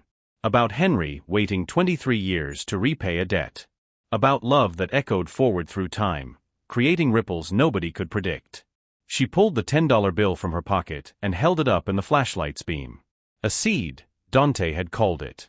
Maybe it was time to see what it could grow into. "Henry," she whispered. "Yeah. Thank you. For everything. For honoring Dante. For seeing us." "Thank you for letting me," he replied. "For giving me a second chance to do the right thing." Olivia closed her eyes, the $10 bill pressed against her heart, and let herself imagine a future in this house. Gardens tamed and blooming. The twins growing up with space to run and dream. Her studio filled with light and color and all the art she'd stopped letting herself create. It wouldn't be easy. Nothing worth having ever was. But maybe, just maybe, it would be beautiful. Morning came with birdsong and the smell of dew on grass. Olivia woke to find Zoe and Jordan already up, peering out the front windows at the overgrown gardens. Henry was in the kitchen, talking on his phone in hushed tones that immediately set off alarm bells in her chest. She sat up, her body aching from sleeping on the floor, and watched him through the doorway. His back was rigid, his free hand gripping the counter. Whatever he was hearing, it wasn't good. He ended the call and stood there for a moment, head bowed, before turning and seeing her awake.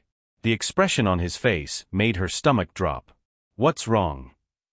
Henry walked into the living room, moving like a man heading toward an execution. He lowered himself onto the floor beside her, and Olivia noticed for the first time how old he looked. How tired. That was the contractor Dante hired for the final renovations. Man named Bill Hutchins. Olivia's mouth went dry. And he's been trying to reach me for weeks. I've been avoiding his calls because I knew. Henry stopped, rubbed his face. The $80,000 I paid off? That was the loan Dante took out. But apparently, there's another debt I didn't know about. The room seemed to tilt. Another debt. Dante hired Hutchins to finish the work he couldn't do himself. The kitchen renovation, the bathroom updates, the studio shelving. They had a contract. Hutchins completed the work right before Dante died, but Dante never paid him. Said the money was coming, just needed a few more weeks. How much? Olivia's voice came out strangled. Henry met her eyes, and the pity there was almost unbearable. $78,000. Plus interest and penalties for late payment. He's filed a lien against the property. If it's not satisfied within 30 days, he can force a sale. The words hit her like physical blows. 78,000. On top of everything else. On top of the impossible dream that was already drowning her. But you paid the other debt, she said, hearing the desperation in her own voice. You said the property was free and clear. The loan was paid off. I didn't know about the contractor lien. Those don't always show up immediately in property records. Hutchins filed it 2 weeks ago, after he couldn't reach Dante's estate any other way. Henry's voice was heavy with guilt. I should have checked more thoroughly. I should have. How much do you have left?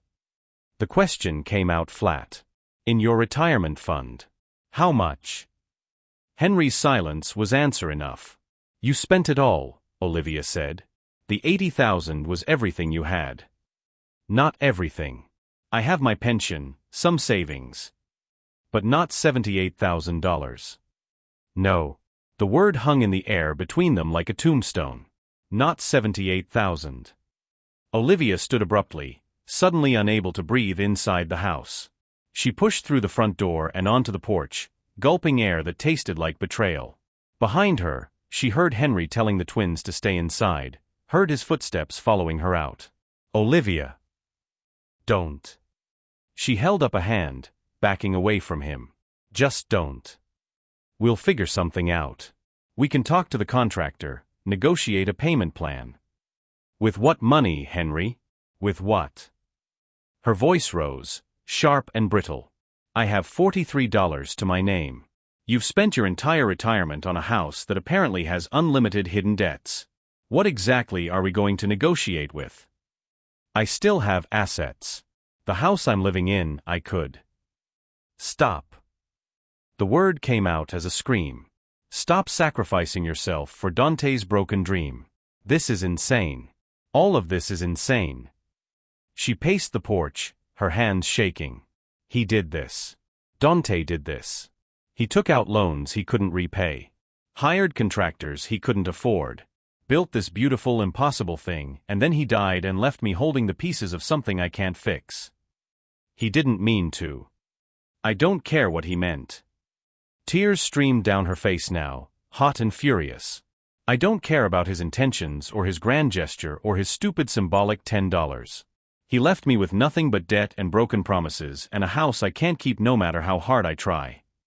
Henry stepped toward her, hands raised in a placating gesture. Olivia, please, let's just. Let's what? Pretend this is salvageable? Pretend you haven't already ruined yourself trying to save Dante's legacy. She laughed, and it sounded unhinged even to her own ears. You want to know the worst part? The absolute worst part. Henry waited, his expression pained. For one night, one single night, I let myself believe. I let myself think that maybe Dante had seen me, had loved me enough to build something that would last. That maybe I was worth the sacrifice. Her voice broke. And now I find out it was all just more proof that I'm not. That I never was.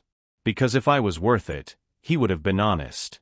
He would have built something sustainable instead of this house of cards that's collapsing the moment I try to touch it.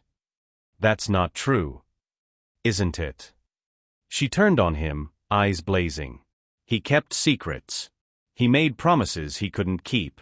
He threw money at a problem without thinking about the consequences. And now you're doing the same thing. You're so busy trying to honor his memory that you're making the exact same mistakes. The words hung in the air, cruel and true. Henry's face crumpled. I was trying to help. I know. Olivia's anger drained away as quickly as it had come, leaving only exhaustion. I know you were. But Henry, I can't let you destroy yourself for us. I can't be another Margaret, another dream that costs too much. You're not. I am. Don't you see? You're so focused on making up for what you didn't do for her that you're not seeing what this is costing you now. You paid $80,000 for a house that's about to be taken away anyway. You've spent your retirement on a stranger's family. You're not strangers. We are. Her voice cracked. We're strangers bound together by Dante's secrets and your guilt. And I'm grateful, I am, but I can't accept this. I can't let you sacrifice everything when it won't even matter in the end. From inside the house, Olivia heard Zoe crying. The sound cut through her like glass. I need you to take us home, she said quietly. Back to the apartment. This was a mistake. All of it was a mistake. Olivia, if you'll just let me. There's nothing left to do. The shout startled them both. Don't you understand? Even if we could somehow come up with $78,000, which we can't, there would just be another debt. Another contractor Dante didn't pay. Another bill he left behind. This house is quicksand, and I'm not going to let it pull us all under. She moved toward the door, but Henry caught her arm. So that's it? You're just giving up.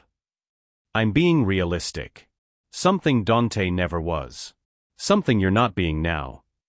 She pulled free of his grip. Please. Just take us home. Let me figure out how to survive without destroying everyone around me. Henry's eyes were bright with unshed tears. What about the twins? What about their joy yesterday, running through these gardens? What about your studio, the art you haven't let yourself create in years? What about it? Olivia's voice was hollow. Dreams don't pay bills, Henry. And I've learned the hard way that grand gestures don't either. All they do is leave bigger messes to clean up. She went inside, leaving Henry standing on the porch of the house Dante had died building. The twins knew something was wrong immediately. Mama. Jordan's voice was small. Why were you yelling? Olivia knelt down, pulling them both into her arms. I'm sorry, babies. I'm so sorry you heard that. Are we leaving? Zoe's face was blotchy from crying. I don't want to leave. I like it here. I know you do. Olivia kissed her daughter's forehead. But sometimes we can't keep the things we like. Sometimes we have to let go. Like we had to let go of Daddy? Jordan asked, and the question nearly broke her. Yeah, baby. Like that. But you said we'd try. Zoe's voice was accusatory, hurt. You promised we'd try to keep the house. I know what I said. But I was wrong. Sometimes trying isn't enough. That's what Daddy used to say, Jordan said quietly. He used to say trying isn't enough, you have to succeed. Is that why he's gone? Because he tried but didn't succeed. The innocence of the question, the terrible wisdom in it, made Olivia want to scream. Your daddy succeeded at lots of things, she said carefully. He succeeded at loving you. At being a good father. At building this house. Then why can't we stay? Zoe demanded. If he built it for us, why are we leaving? Because your father was reckless. Because he built something beautiful on a foundation of debt. Because love isn't enough when the bills come due. But she couldn't say any of that. It's complicated, baby. That's what grown-ups always say when they don't want to explain, Zoe said, and the bitterness in her 6-year-old voice was heartbreaking. Henry appeared in the doorway. Car's ready when you are. Olivia nodded, not trusting herself to speak. She gathered their few belongings, helped the twins into their shoes, and walked out of the house without looking back. If she looked back, she'd break completely. The drive into the city was silent. The twins stared out the windows, watching the trees give way to buildings, their faces pressed to the glass like prisoners watching freedom recede. Henry didn't try to change her mind. Didn't offer empty platitudes or impossible solutions. He just drove, his hands tight on the wheel, his jaw clenched. When they pulled up in front of her apartment building, Olivia's stomach turned. After one night in the house, in all that space and light and possibility, this place looked even more like a prison than before. "Thank you," she said stiffly, unbuckling her seatbelt. "For everything you tried to do." "Olivia. I mean it. You're a good man, Henry. You tried to honor Dante, to help us. It's not your fault it didn't work out. It could still work out. If you'd just. Please." She closed her eyes. "Please don't make this harder than it already is." She got out of the car, helped the twins out, and started toward the building entrance. "Mama forgot something." Olivia turned to see Jordan running back to the car. Henry had rolled down the window, and Jordan was reaching in, grabbing something from the seat. The journal. Dante's journal. "You'll want this," Henry said quietly, handing it to Jordan. "Even if you don't think so now." Jordan brought it to Olivia, and she took it with numb fingers. Another thing Dante had left behind. Another piece of a dream she couldn't keep. "Bye, Mr. Henry," Zoe said, her voice small and sad. "Bye, sweetheart." Henry's voice was rough. "You take care of your mama, okay?" "Okay." Olivia watched them say goodbye, watched Henry's face as he looked at her children, his face full of such loss, such regret, and felt something crack inside her chest. "I'm sorry," she whispered. "I'm sorry I couldn't be what you needed me to be." "You are exactly what you need to be," Henry said. "You're just scared. And I don't blame you for that." He drove away, and Olivia stood on the sidewalk watching until his car disappeared around the corner. Then she took her children upstairs to the apartment that smelled like failure, locked the door, and let herself fall apart. That night, after the twins finally cried themselves to sleep, Olivia sat at the kitchen table and opened Dante's journal. She flipped past the entries she'd already read, looking for, what? Answers? Absolution? Some magic words that would make the impossible possible? Near the end, she found an entry dated 1 week before Dante died. "I'm scared. I don't write that enough. Don't say it out loud. Men aren't supposed to be scared, right? We're supposed to be strong, to have it all figured out. But I'm terrified. The debt is bigger than I thought. The bills keep coming. And my chest hurts all the time now, this pressure that won't go away. The doctor says it's stress. Says I need to slow down. But how can I slow down when I'm this close? I had a nightmare last night. Dreamed I brought Liv to the house and she looked around and said, 'This is it? This is what you chose over us.' And I couldn't explain. Couldn't make her understand. What if I'm wrong? What if this whole thing is just me trying to prove something nobody needs proven? What if Liv just wanted me, and I was too stupid to see that was enough? But I'm too far in to stop now. Can't walk away from the debt, can't abandon what I've built. So I keep going. Keep working. Keep praying that when she finally sees it, she'll understand. And if she doesn't, if I've destroyed us chasing this dream, God, please let her understand. Let her see that every mistake I made out of love." Olivia closed the journal, tears falling onto the worn leather cover. He'd known. At the end, Dante had known he might be getting it wrong. Had known the cost might be too high. And he'd done it anyway. Because turning back would have meant admitting failure, and Dante had never known how to fail gracefully. Just like she didn't know how to accept help gracefully. Just like neither of them had ever known how to just talk about what they needed instead of drowning in grand gestures and silent suffering. Olivia picked up her phone. Henry had texted his number before they'd left the house yesterday, just in case.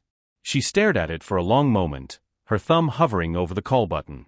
Then she set the phone down and put her head in her hands. Some things were too broken to fix. Some dreams were too expensive to keep. And some $10 seeds would never grow into anything but heartbreak. 3 days passed. 3 days of Olivia going through the motions, making meals from an increasingly bare pantry, helping the twins with their homework, ignoring the bills that kept arriving. 3 days of Zoe asking when they could go back to their house and Olivia having to explain again that it wasn't really theirs. 3 days of Jordan being too quiet, drawing pictures of gardens and ponds and a house they'd never live in. 3 days of Dante's journal sitting on her nightstand, unopened, accusatory. 3 days of Henry not calling. That last part hurt more than Olivia wanted to admit. She'd expected him to fight harder, to push back, to try to convince her. His silence felt like confirmation that she'd been right, that she was too much trouble, too much risk, too much everything. On the 4th morning, Olivia woke to find an eviction notice slipped under her door. She stood in the hallway in her bathrobe, staring at the official letterhead, the impersonal language. Failure to pay rent, legal action.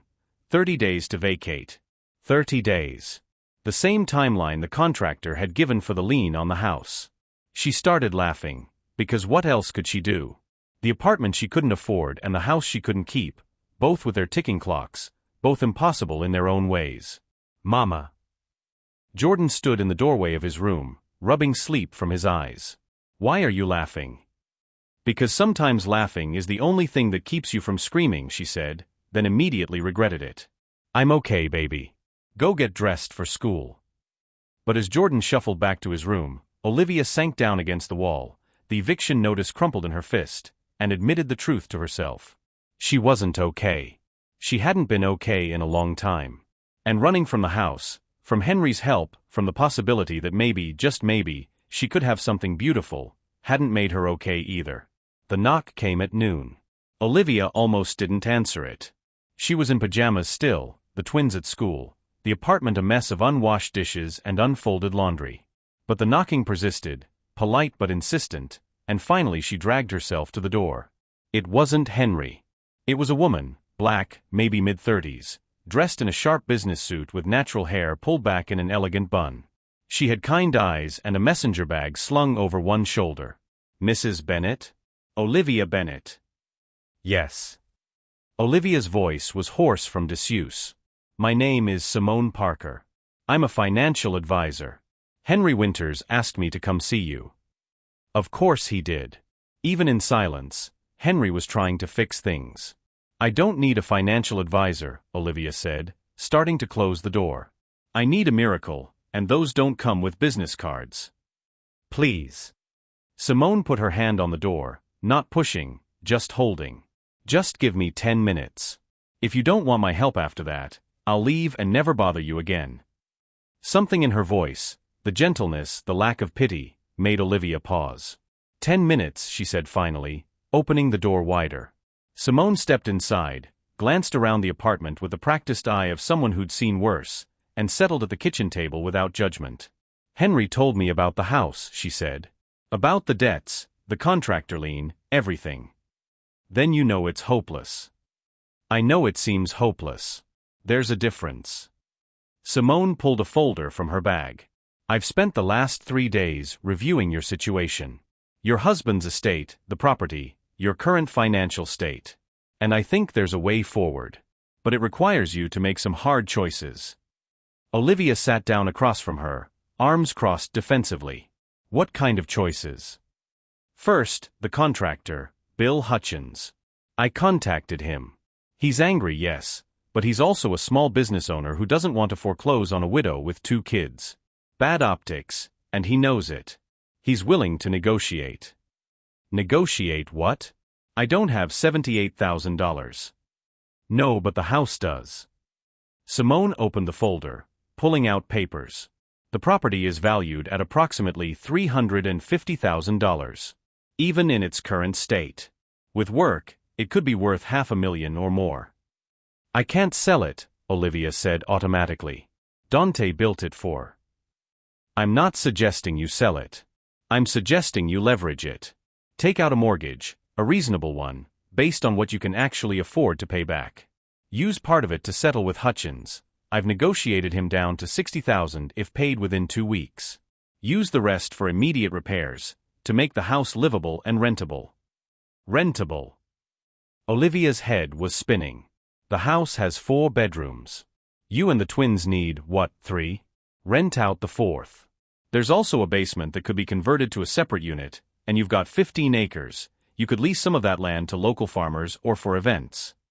Simone's voice was matter-of-fact, not selling, just presenting. You won't be rich. But you could be stable. Self-sufficient. It sounded too simple. Too easy. What's the catch? The catch is you'd be taking on debt. Significant debt. And you'd be committing to living in that house, making it work, for the long haul. No running when it gets hard. No giving up when the next bill comes. Simone met her eyes. The catch is you have to believe you can do it. And you have to let people help you. I don't want charity. It's not charity. It's community. Simone pulled out another paper. I've also found 3 local grant programs for widows starting small businesses.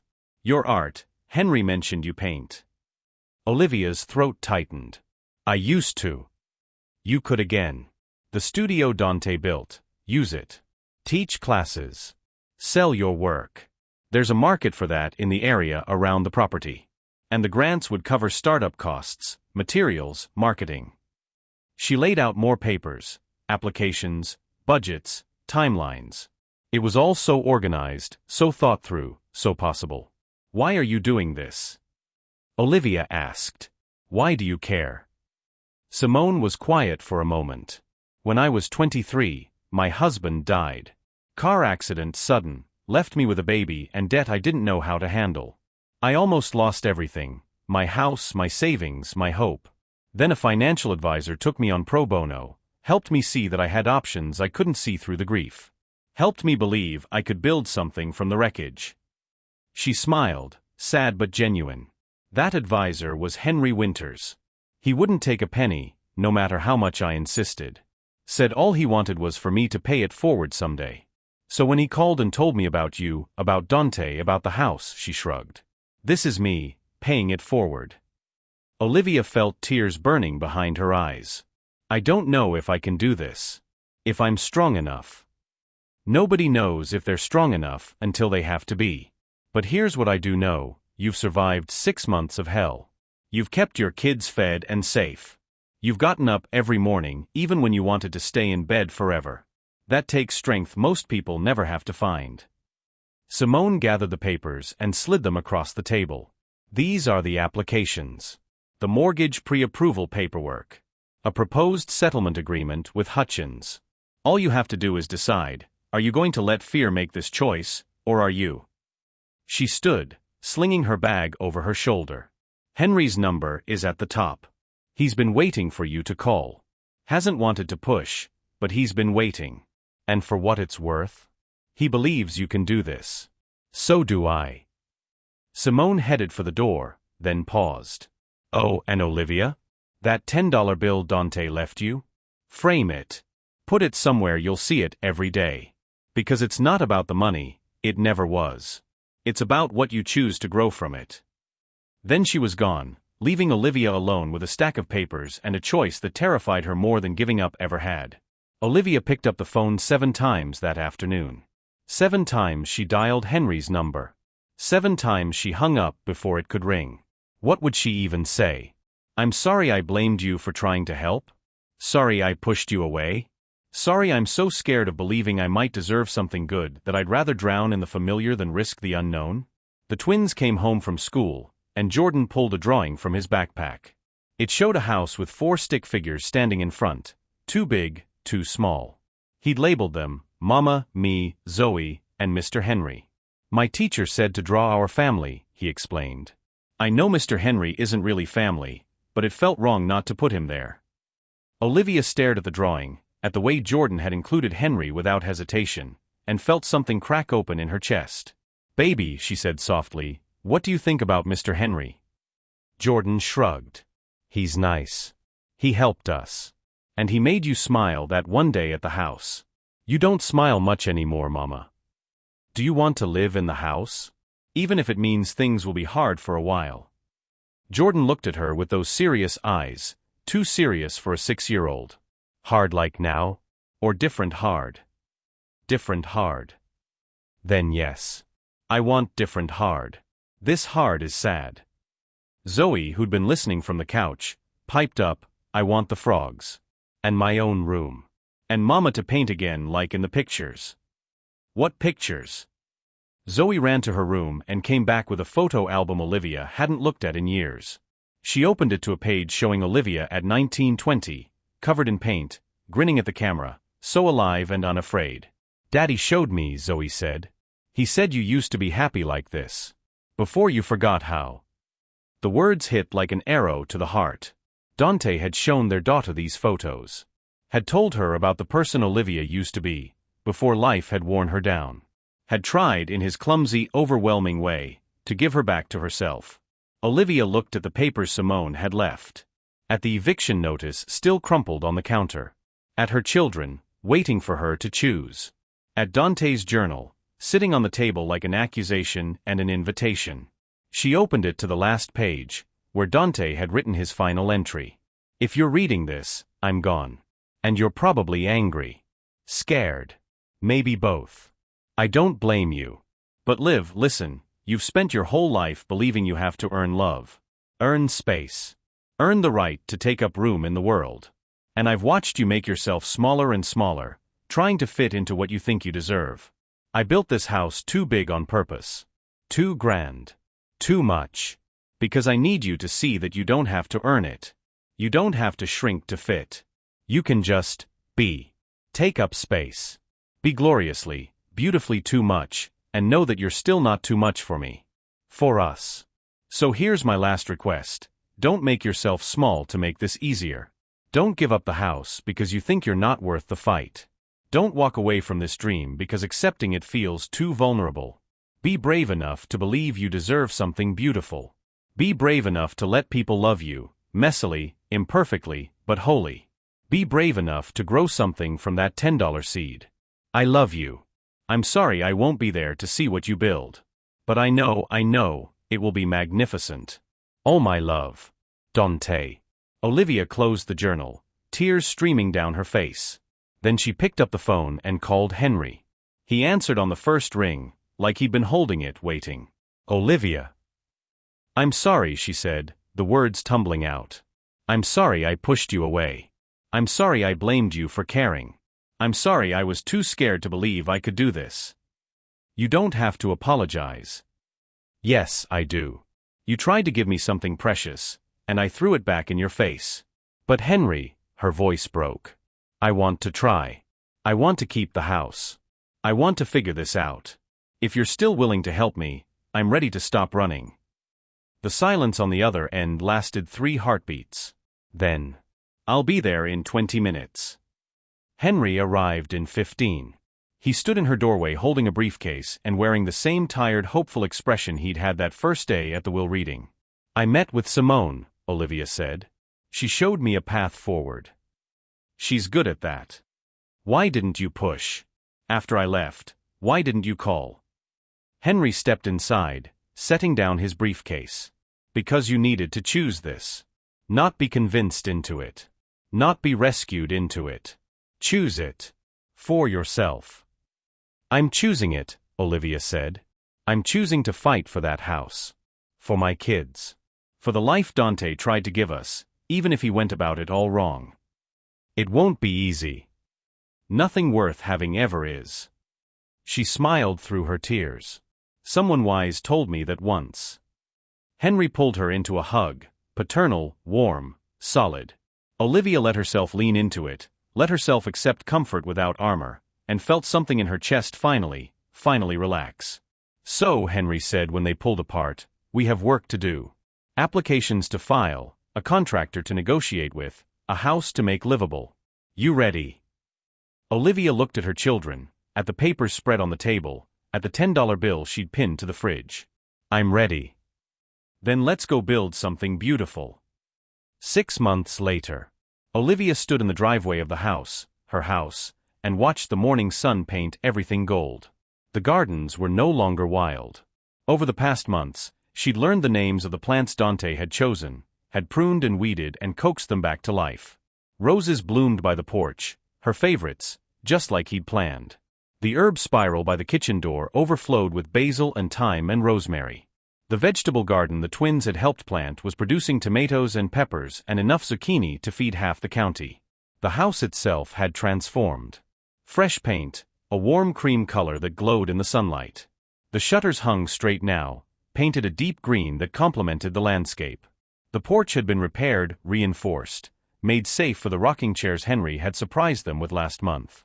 Inside, the changes were even more profound. The kitchen renovation Dante had started was complete, not fancy, but functional and bright.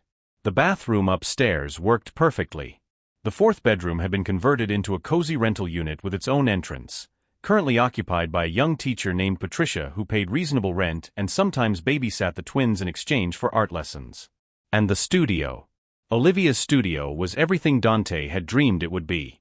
The morning light poured through the windows, illuminating works in progress, canvases propped against walls, sketches pinned to boards, the beautiful chaos of creation. She taught classes there 3 times a week now, local kids mostly, some adults.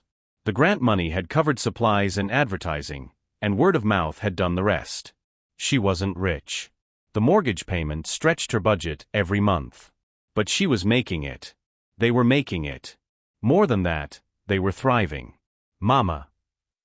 Zoe's voice called from the pond. "Come see."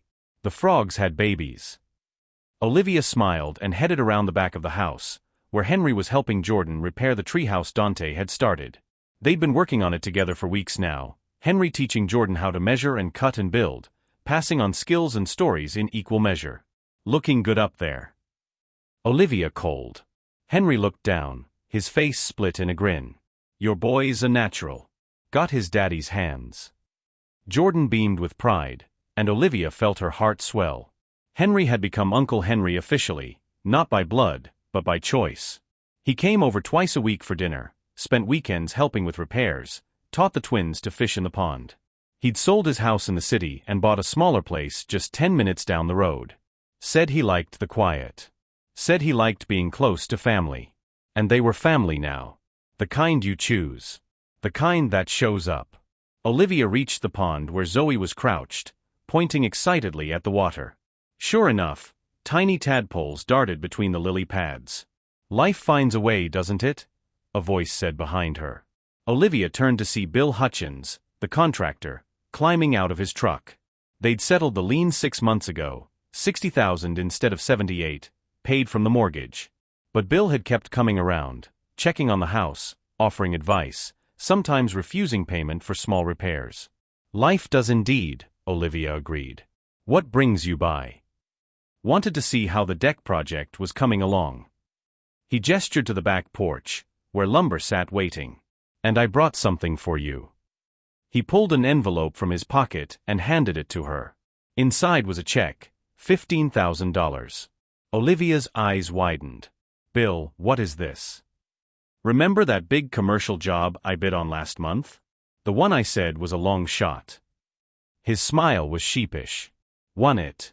And I've been thinking, that $3,000 I knocked off your husband's bill? That was because I felt guilty. Guilty that I'd pushed him to finish fast, taken his money knowing he was over-leveraged, looked the other way when I should have told him to slow down." "Bill. Let me finish. The truth is, I was part of the problem. I should have been honest with Dante about costs, about timeline, about what was realistic. Instead, I took the work and the money and told myself it wasn't my responsibility to manage his dreams." He nodded at the check. "This is me taking responsibility. This is me making sure his dream actually works for you." Olivia's eyes filled with tears. "I can't accept this." "Sure you can. Use it for the kids' college fund. Or finish the basement renovation. Or just breathe a little easier for a few months. I don't care. But take it. Please. Let me do this one thing right." Olivia looked at the check, then at Bill's earnest face, and realized this was about more than money. This was about Bill's own healing, his own need to make amends. Refusing would take that from him. "Thank you," she said softly. "Truly. Thank you." He nodded, uncomfortable with emotion, and headed toward the back porch to inspect the lumber. Olivia stood there holding the check, marveling at how Grace kept showing up in unexpected forms. That evening, they gathered for dinner, all of them. Henry, the twins, Patricia from the rental unit, and Simone Parker, who'd become a friend beyond her role as financial advisor. The dining room table was finally being used for its intended purpose, laden with food they'd all contributed to: Henry's famous mac and cheese, Patricia's cornbread, Simone's collard greens, and Olivia's roasted chicken. As they ate and laughed and talked over each other, Olivia felt something she hadn't felt in years: belonging. Not the desperate kind, where you cling because you're afraid of being alone, but the solid kind, where you're rooted in place by love and choice and shared purpose. "I have an announcement," Olivia said during a lull in conversation. Everyone turned to look at her. "I've been accepted into a regional art show. They want to feature my work, specifically, a series about loss and rebuilding. The opening is next month, and I'd like you all to come. Because none of that work would exist without you." The table erupted in congratulations. Zoe and Jordan bounced in their seats. Henry's eyes went suspiciously bright. Simone raised her glass in a toast. "To Olivia," she said, "who learned to take up space." "To Olivia," they echoed. Later, after everyone had left and the twins were in bed, Olivia climbed the stairs to her studio. She'd been working on a piece for weeks, the centerpiece for the art show. It was nearly finished now. The canvas showed a house, this house, but fragmented, like a puzzle with pieces missing. And growing up through those missing spaces were flowers, vines, light. The fragmentation wasn't destruction, it was transformation. Room for new growth where there had been only rigid structure. At the bottom, she painted a small detail, a $10 bill pressed flat, with roots growing from it like a seed that had finally split open. She added the final touches now, highlights on the flowers, depth to the shadows, and stepped back. It was done. She titled it in her head, The Inheritance. A knock on the studio door made her turn. Henry stood there, hesitant. "Got a minute?" "Always." He came in, looking at the painting with the careful attention he gave everything. "It's stunning, Liv. Really stunning." "Thank you. I wanted to give you something." He pulled a small box from his pocket. "Been carrying this around for weeks, waiting for the right moment." Olivia opened it to find a key, old brass, worn smooth with age. "That was the key to the house, Margaret, and I never bought. I've kept it all these years as a reminder of my failure. But I don't need it anymore." He smiled, sad but genuine. "Helping you keep this house, watching you build something beautiful here, that's given me something I thought I'd lost. Purpose. Peace. Maybe even forgiveness." He reached into his other pocket and pulled out a small jewelry box. "This is what I should give you." Inside was a delicate bracelet made of braided leather and silver, simple, beautiful, strong. Margaret made jewelry as a hobby. This was one of her pieces. "I'd like you to have it. Not as charity or obligation, but as a gift from one person who understands loss to another. As a reminder that we survive. We rebuild. We become something new without forgetting what we were." Olivia took the bracelet, her hands trembling. "Henry, I just say thank you. That's all. Thank you." She fastened the bracelet around her wrist, feeling the weight of it, not heavy, but present. A reminder that she wasn't alone. That she'd never have to be alone again unless she chose to be. Henry looked around the studio, at the paintings lining the walls, at the supplies organized on shelves, at the evidence of dreams being lived. "He'd be proud, you know. Dante. He'd be so damn proud of what you've built here." "We built it," Olivia corrected. "All of us together. That's the part Dante got wrong. He thought he had to do it alone. Thought asking for help was failure. But the truth is, the best things are built by community. By people showing up for each other." Wise words. "I learned from the best." She smiled at him. "Thank you, Henry. For everything. For honoring Dante. For seeing me. For teaching me that accepting help isn't weakness, it's wisdom. Thank you for letting me help. For giving me a second chance to do the right thing." He moved toward the door, then paused. "Sleep well, Liv. Big day tomorrow." "What's tomorrow?" "The treehouse reveal." Jordan and I are finishing it. Figured we'd christen it with a family picnic. You in? Wouldn't miss it. The next afternoon, they gathered beneath the oak tree where Dante had built the treehouse platform. Henry and Jordan had spent the morning putting on the finishing touches: walls, a roof, a rope ladder, a bucket pulley system for hauling up supplies. Ready? Jordan asked, practically vibrating with excitement. Ready, Olivia confirmed. Jordan and Henry pulled a sheet off the structure, revealing the completed treehouse. It was perfect, sturdy but whimsical, with windows cut out on all sides and the twins' names carved into the doorframe. But what made Olivia's breath catch was the small plaque Henry had mounted by the door. Built with love by Dante Bennett, completed with love by his family. Dante started it, Henry explained quietly. We finished it. Seemed right to honor both.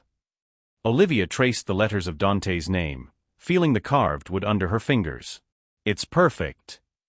The twins scrambled up the rope ladder, their shouts of joy echoing through the trees.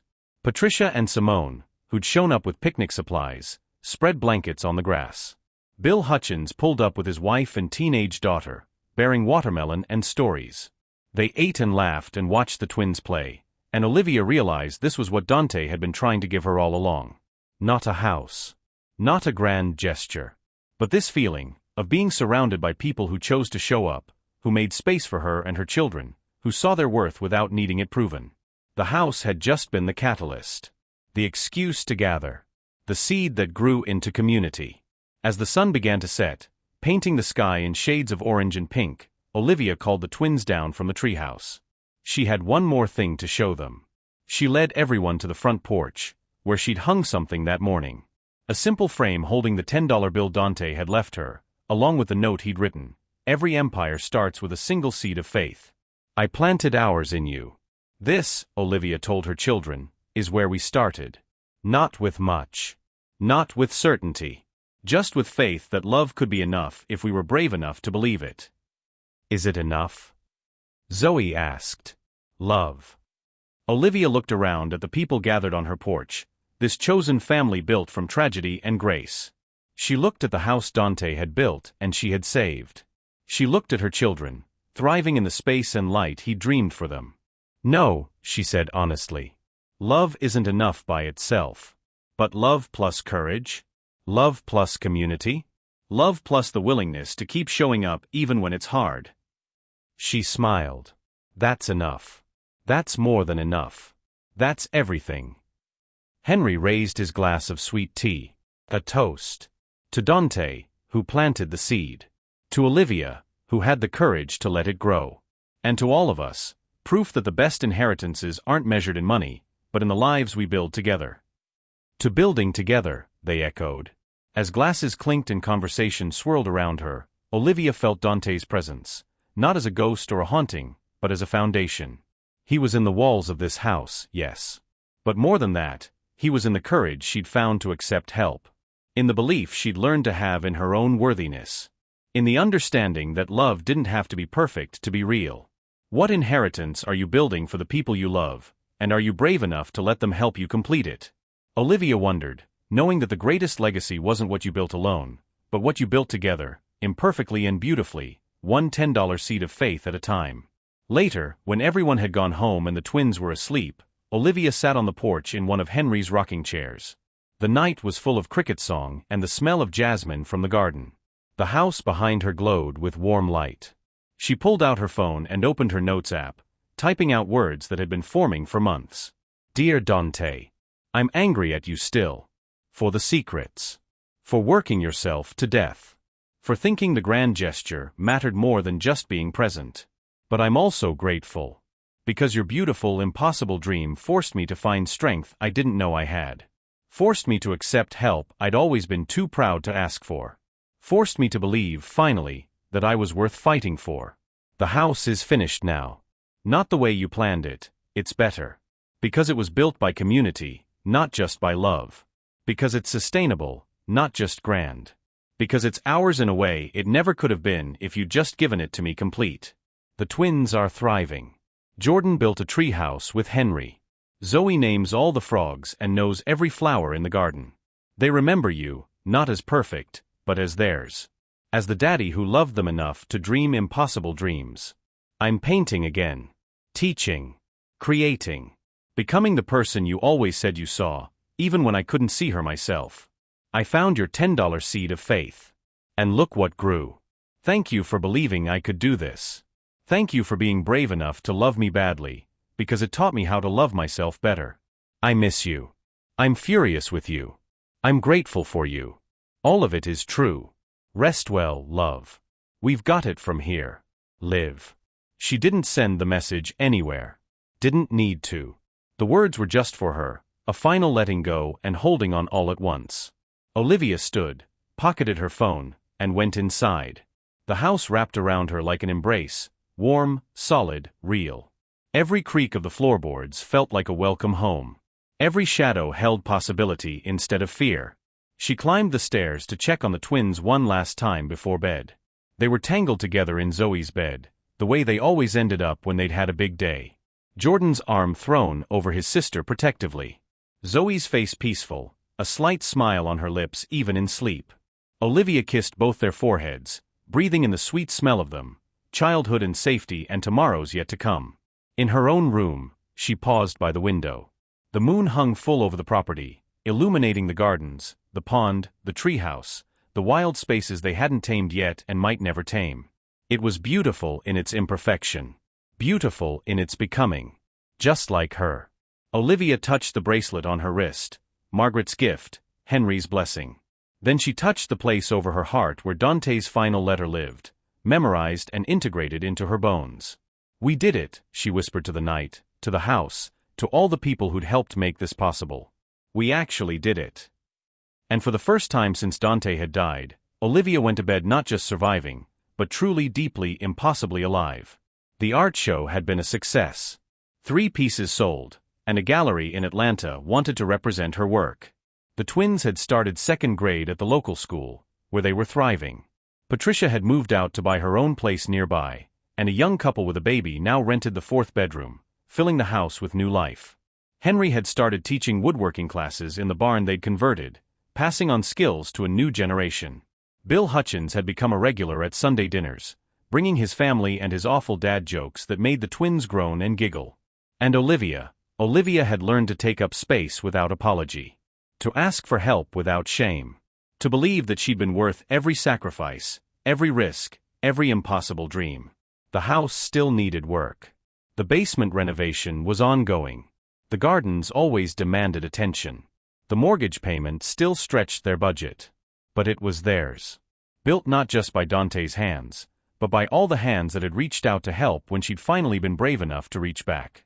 On the anniversary of the will reading, exactly 1 year from the day she'd heard those devastating words $10, Olivia hosted a gathering. Everyone who'd been part of the journey came. And she unveiled her final painting for the series.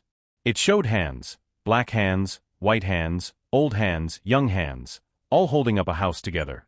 And underneath, in careful script, what love builds, community sustains. Beside it, mounted in a place of honor, was the $10 bill. Still there. Still reminding her. Not of what she'd been given, but of what she'd had the courage to grow. Sometimes the smallest seeds grow the mightiest trees. Sometimes the most broken beginnings lead to the most beautiful endings.